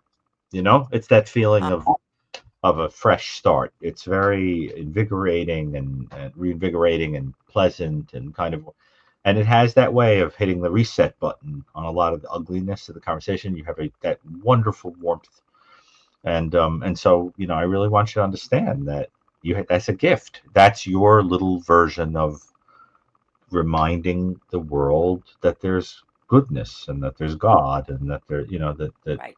under, so you just keep doing that. And I know it came at a cost, but remember that that's the difference between justice and love.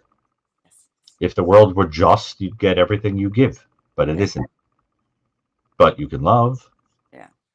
and do. So you keep that up. And in the meantime, I did want to ask you, is the anniversary coming up of when you lost your partner? No, it passed. It's in July Oh, 15th. because the last time when you talked about it, I had the sense that it was in the vicinity of the conversation. I didn't know when that was. So, Well, so you've gone. what's How many what years has it been without him? it's been 10 years. Oh, What's coming up is December 10th is when I moved back to North Carolina to be with him.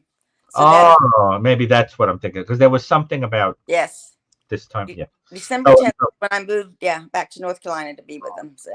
well, So okay. Well, we're thinking of you, yeah. Josh. I will tell you that I don't know if the dogs are going crazy, but I have it in me if you wanted to take one more, but I don't know I took the link down, so we don't have any more. Okay. Is there anybody wants to ask? It's been a long, There is I'll a. let you go. It's been Okay, a long thank night. you, Linda. For Thank talking. you. Thanks for the surprise every You have time. a good Bye bye. So I love when she calls. Yeah, she's awesome. She's like that relative that every time they call, they warm me up. You know. We had the lady Paula who was having trouble earlier. Okay. But I still feel bad about what happened to the one who first was blocked and then called us and sounded like she was in a lobster pot.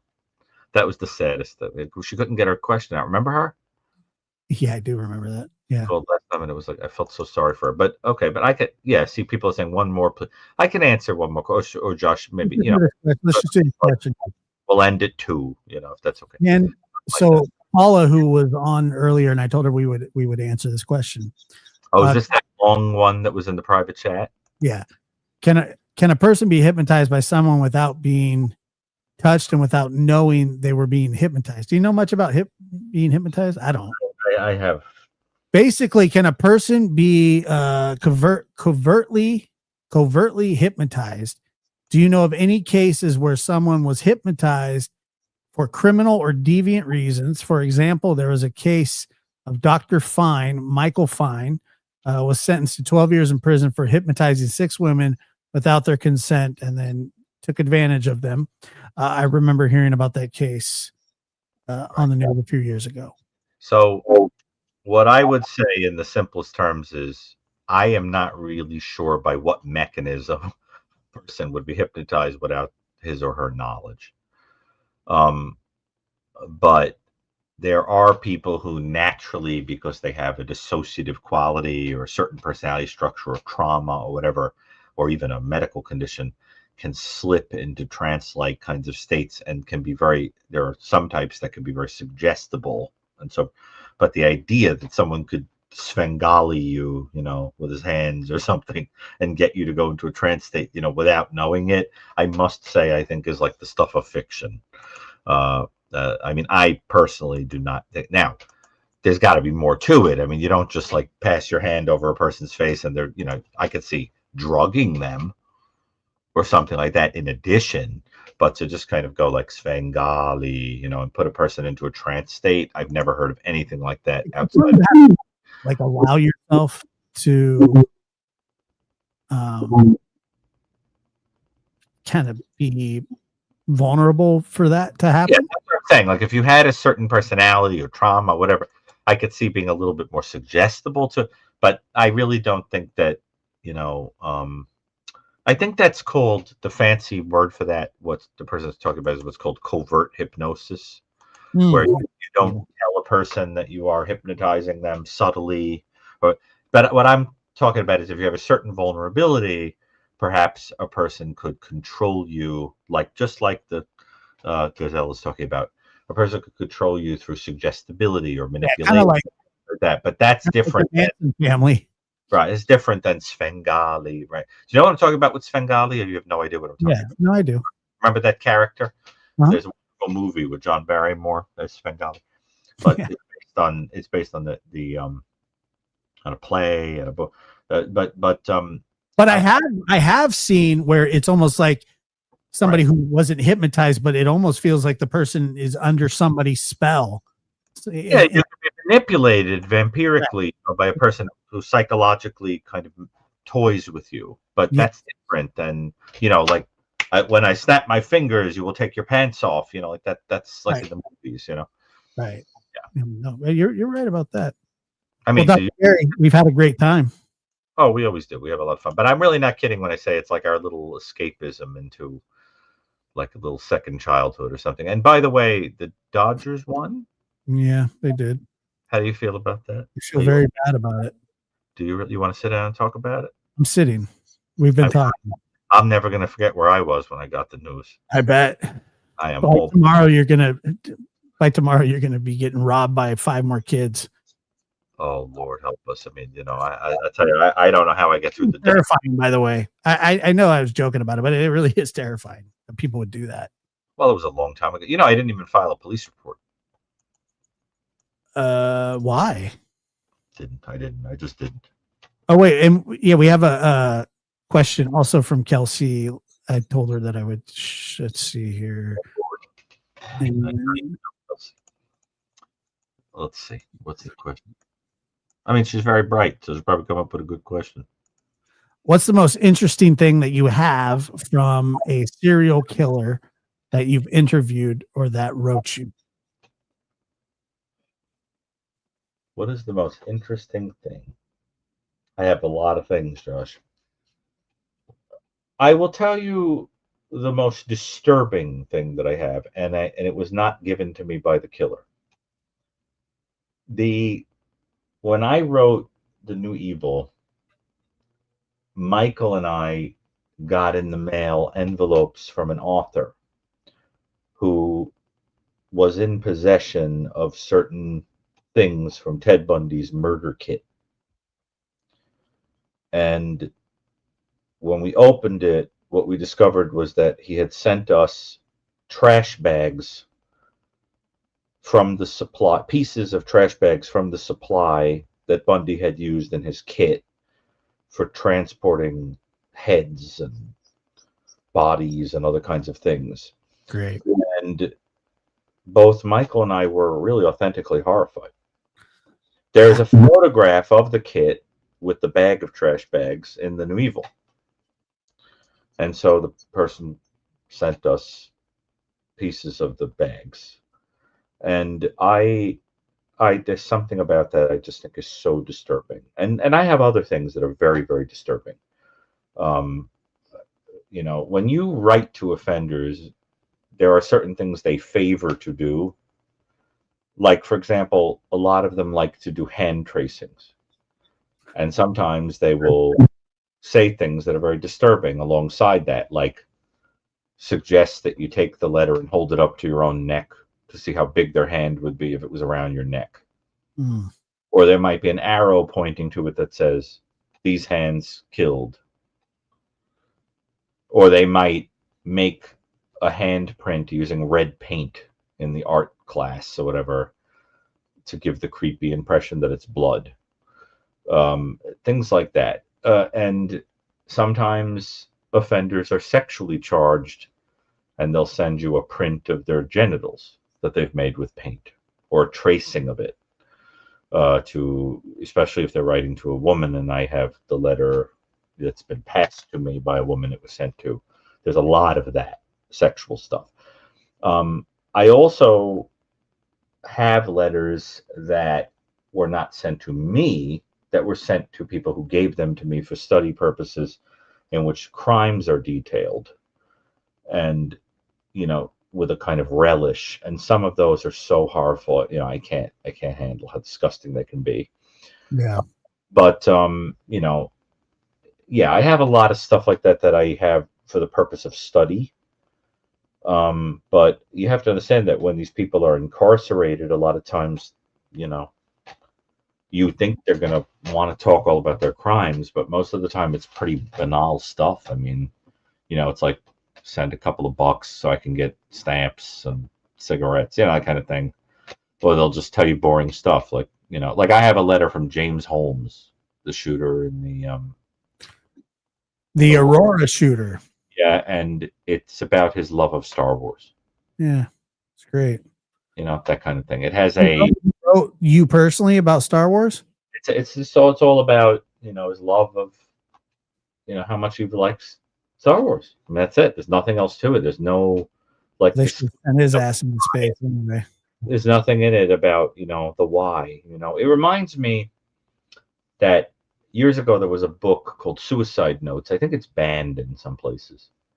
And the author analyzed suicide notes and figured out that people who actually intend to commit suicide tend to write very brief, dull notes that don't tell you much about their state. And the people that attempt without completely completing the act often write very long emotional letters because they're more of a cry from the heart, than an actual intention to be dead. And although there's no black and white rule, and what the person said, I think very beautifully, captured very beautifully, is they said that a letter from someone who really wants to be dead is like a postcard that's sent home from the Grand Canyon. And instead of talking about the majesty of the rocks and the sky, and so the person will say things like, please feed the cats, bring in the mail, I'll see you Tuesday. And that's what it feels like when a person's really in that darkness. There's no practical reason to explain. If there's anybody that they believed would care about why they want to die, they might not want to die. So there's nothing to say, right? So that the same thing happens with letters from people that are kind of at the precipice of, of darkness, or who have committed horrendous acts, is they don't see why those details are of any interest. They'll just say, thanks for writing to me. I'm reading a lot of tracts about Christianity, and I could really use a few extra bucks, the commissary for like my favorite food. Yeah. And, when I was a little kid, I used to love to do yada, yada, yada. And every once in a while, you'll have letters from an offender that wants to give detail, and it feels almost sadistic, where the person wants to give the horrendous details. I have a letter that was sent to me by a child killer where he gives meticulous detail about how he lured the child. And he said that, and this is an offender who's in prison, he's confessed and everything, but I won't give the name to draw any attention to him. But he says that he figured out that this kid that he had long been fantasizing about murdering, with erotic imagery in his mind of how it was going to feel to kill this kid with a box cutter. He figured out that the only way he could isolate this kid was to win him over. And so he found out that this kid had problems in the home, apparently, or at least suggested to him that he did. And then he said to him, I'm the only one in the neighborhood who'll keep my light on for you all the time. And anytime you want to come over, I'll be here for you. So eventually the kid got close to him, and then he took him off in a truck, and then was like, well, it's time now to play this out. And he cut his throat with a box cutter. Sweet. And the kid was running around on the street with his throat cut alive. He got caught. And this person wrote me this letter. He's like, if you want to study me, I'd be glad to talk all about it. I'd love to tell. And I'm like, all right, So there's that type too. And I have letters like that. And, and then, so it's like, it's a very hard question because it depends on what you mean by most disturbing. There's something about the people that don't give you a lot of detail that is more haunting in some ways, because there's something about the detachment from it being important or interesting. Yeah. Like Tim Holmes talking about Star Wars, that almost makes you think that he thought of it like it was like a big fantasy. I'm going to put this mask on and I'm going to go in there and do this thing. And I'm more in, I'm the movie, like I'm in front of the screen, like the detachment from reality. It's odd, but the ones who give the gruesome detail, but that's just it. The most disturbing thing is often the absence of humanity that is in some of those. So I hope that is a good answer, but ask yourself this. If you encountered a person out in the public who really gave you the creeps, what would be the thing that creeped you out the most? If they gave a lot of weird, excessive detail, or if it was something about what they weren't telling you that you sensed in their eyes. I often find that creepier. The person who you feel something's wrong, and then not telling you, I think is more disturbing. But what do you think? Yeah, I mean, yes, that's how I feel about it. Yeah. The void of like any, and this is another great question. Great word. Yeah, that's what it feels like. But this is a great question. like to ask Dr. Gary if you've ever spoken to an unaliver that had actual regret. Yes, absolutely. Because, and this is precisely at the heart of the whole first half of The New Evil, is that it is a problem when you think that everybody kills for the reasons serial killers do. There are people who kill for motives that are more human, and those people tend to have regret. Regret sort of starts to stop around the double digits on the scale. But before that, those people do tend to have remorse and likely wouldn't do it again if the circumstances were different. But once you get up, I mean, in fact, that's why Michael created the scale, to be able to make people in a courtroom understand how dangerous it would be to release a certain person whose motivation is so personality based and fantasy based. They're going to do it again. That's how I feel about Koberger. I think Koberger was somebody that if he wasn't caught had the makings of someone that would go out and do it again. Can't guarantee that, but he sure looks like it. You know, Well, that's a lot of experts. This will be our last question here. Is Dr.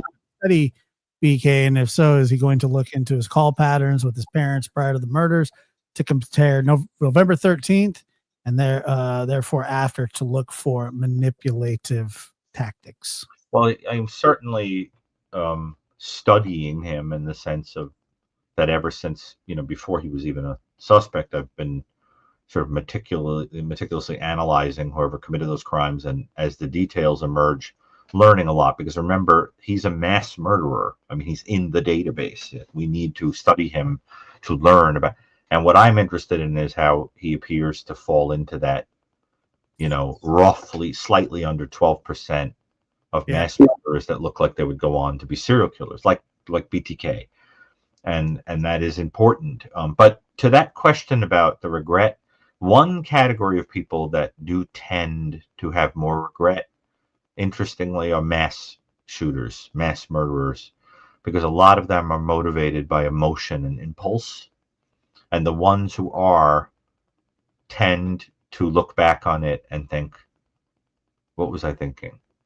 It's like a kind of a feeling of I exploded.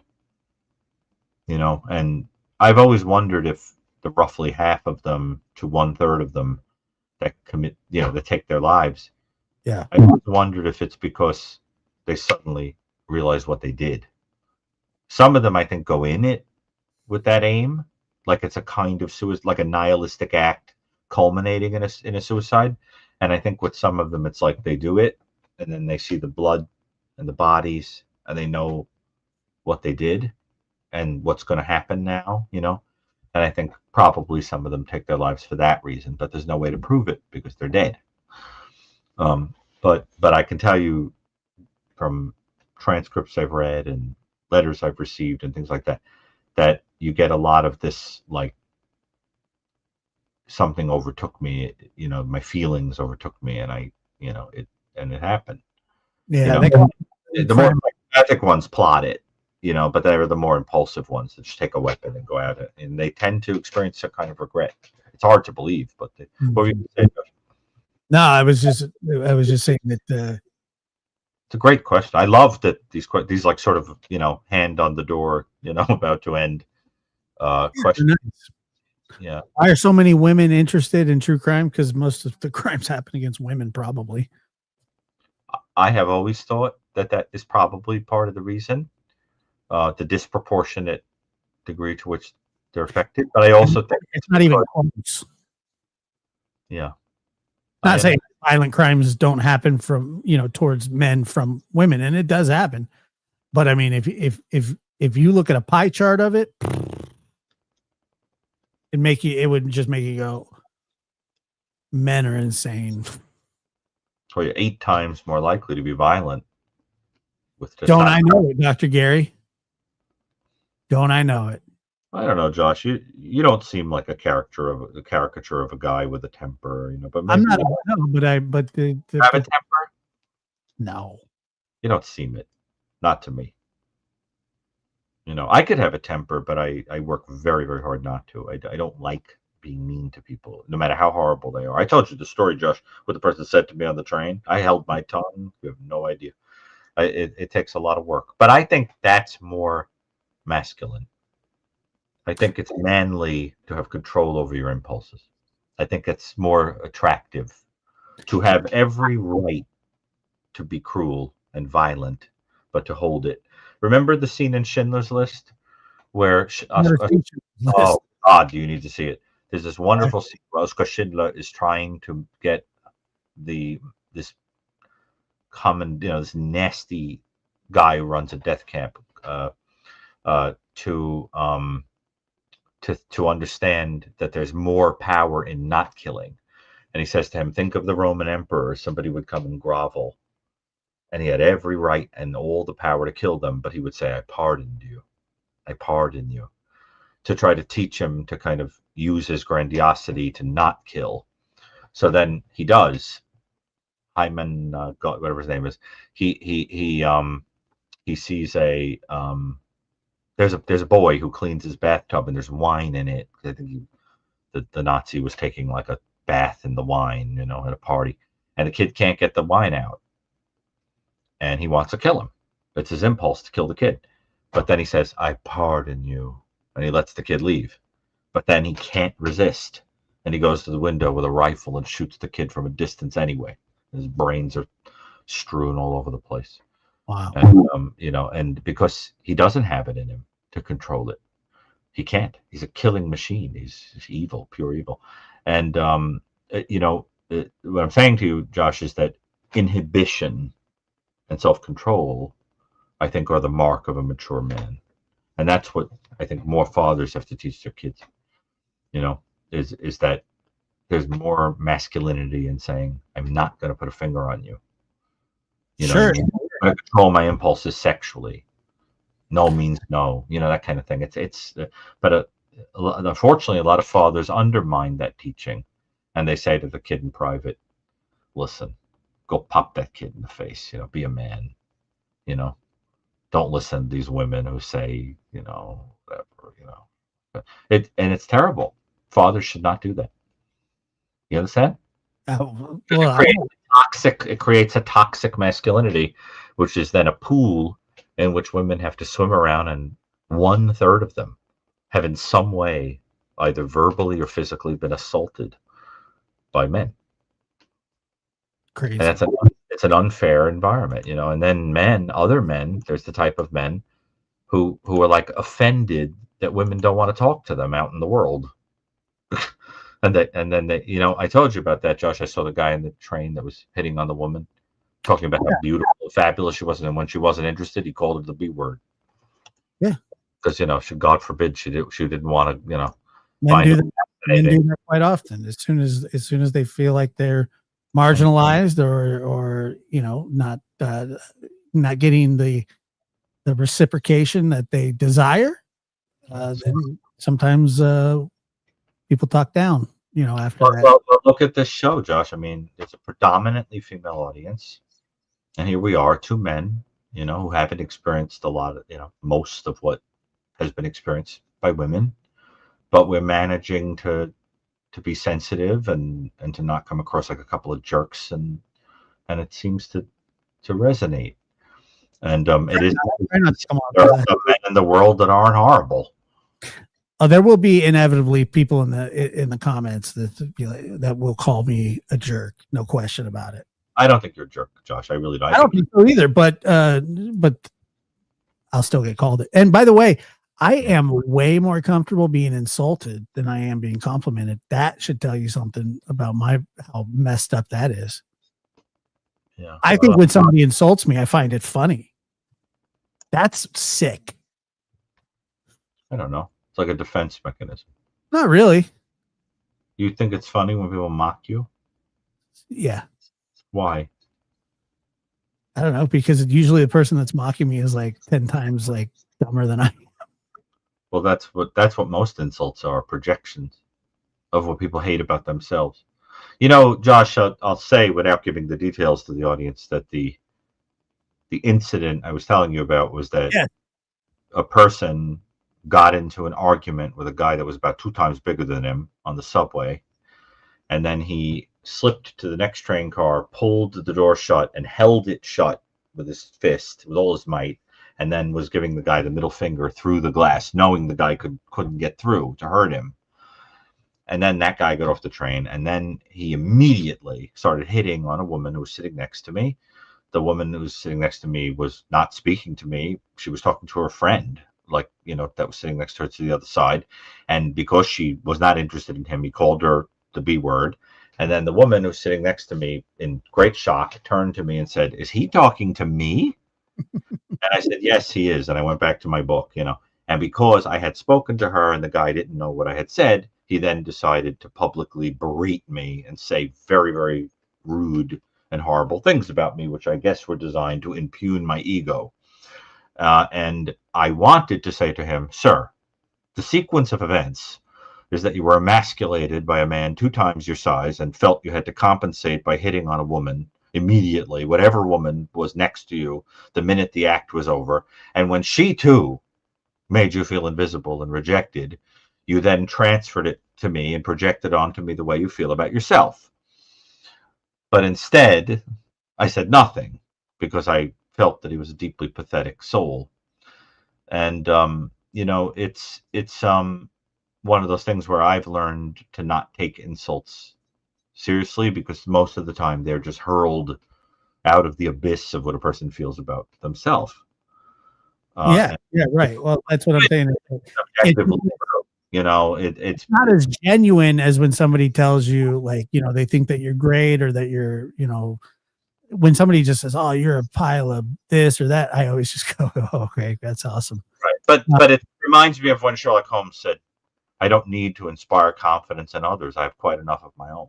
Right. In other words, you have to understand, Josh. I get insulted, and people say things to me that are the complete inversion of the compliments that are given here. You get that too, right?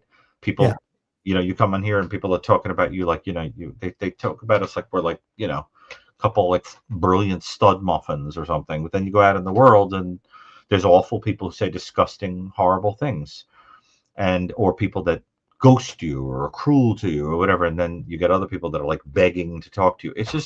It's because this is what I think.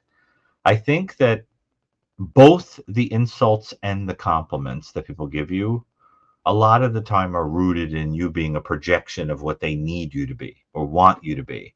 But we don't want to give up the compliments. We understand that about the insults, but the compliments are projections too. And sometimes they say things that are just not rooted in real life. It's what they need you to be.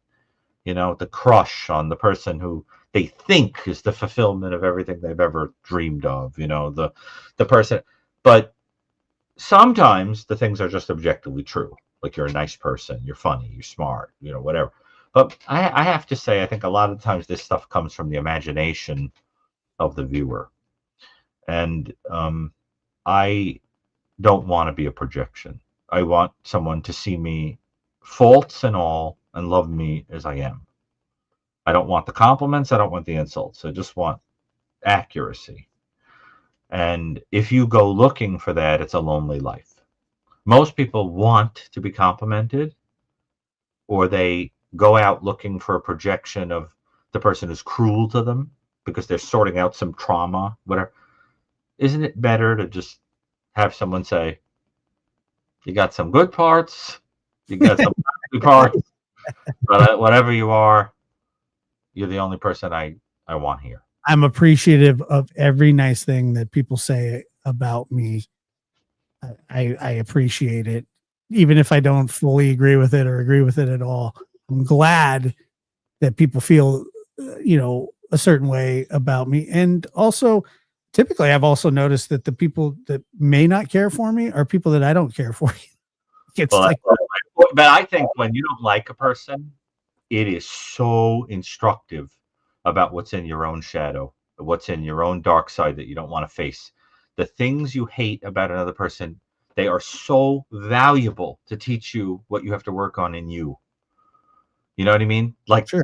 You have to, like, for example, I was thinking about the reaction I had to a guy that was so insecure that he had to scream and yell at other people, and how much I disliked him. And I thought to myself, maybe in some weird way, if I sat down with this guy, I could kind of understand how he's so hurt, about feeling invisible. I mean, I think we all could, yeah, but it's hard to be comfortable enough to go into the shadow like that, into the dark side like that. What I find hard, I could tell you, is a unique challenge that I experience is that I read people way too well, right? Like I could look at a photograph and tell you like dozens of things about a person in 2 seconds, right? And it'll be accurate, because it's based on deducing things and whatever, right?